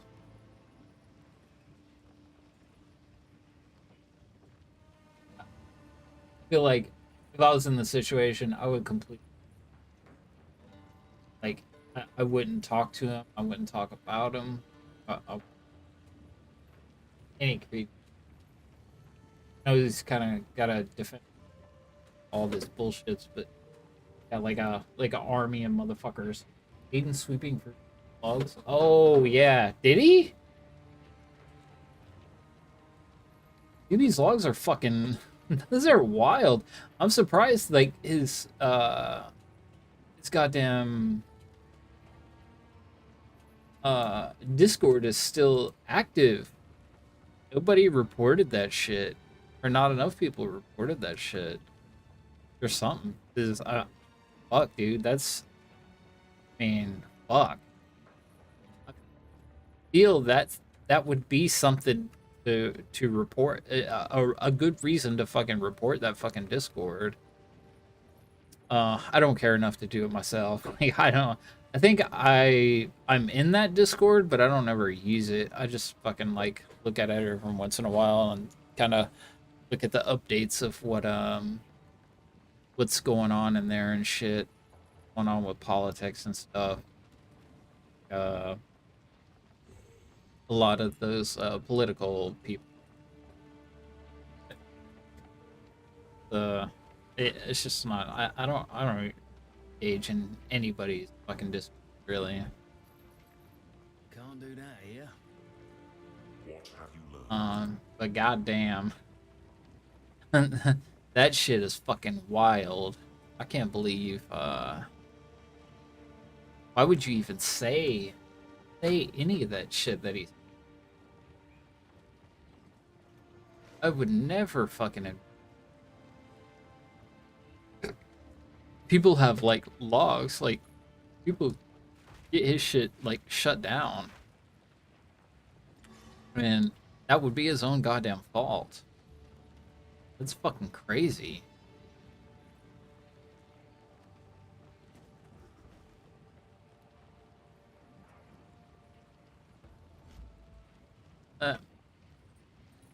I guess I'm gonna get off here. Go crash. I'll be back on tonight. I usually start streaming. I usually get up like 8 or I'll make stream that. Thanks for stopping by and keep for subscribing too. Around again sometime.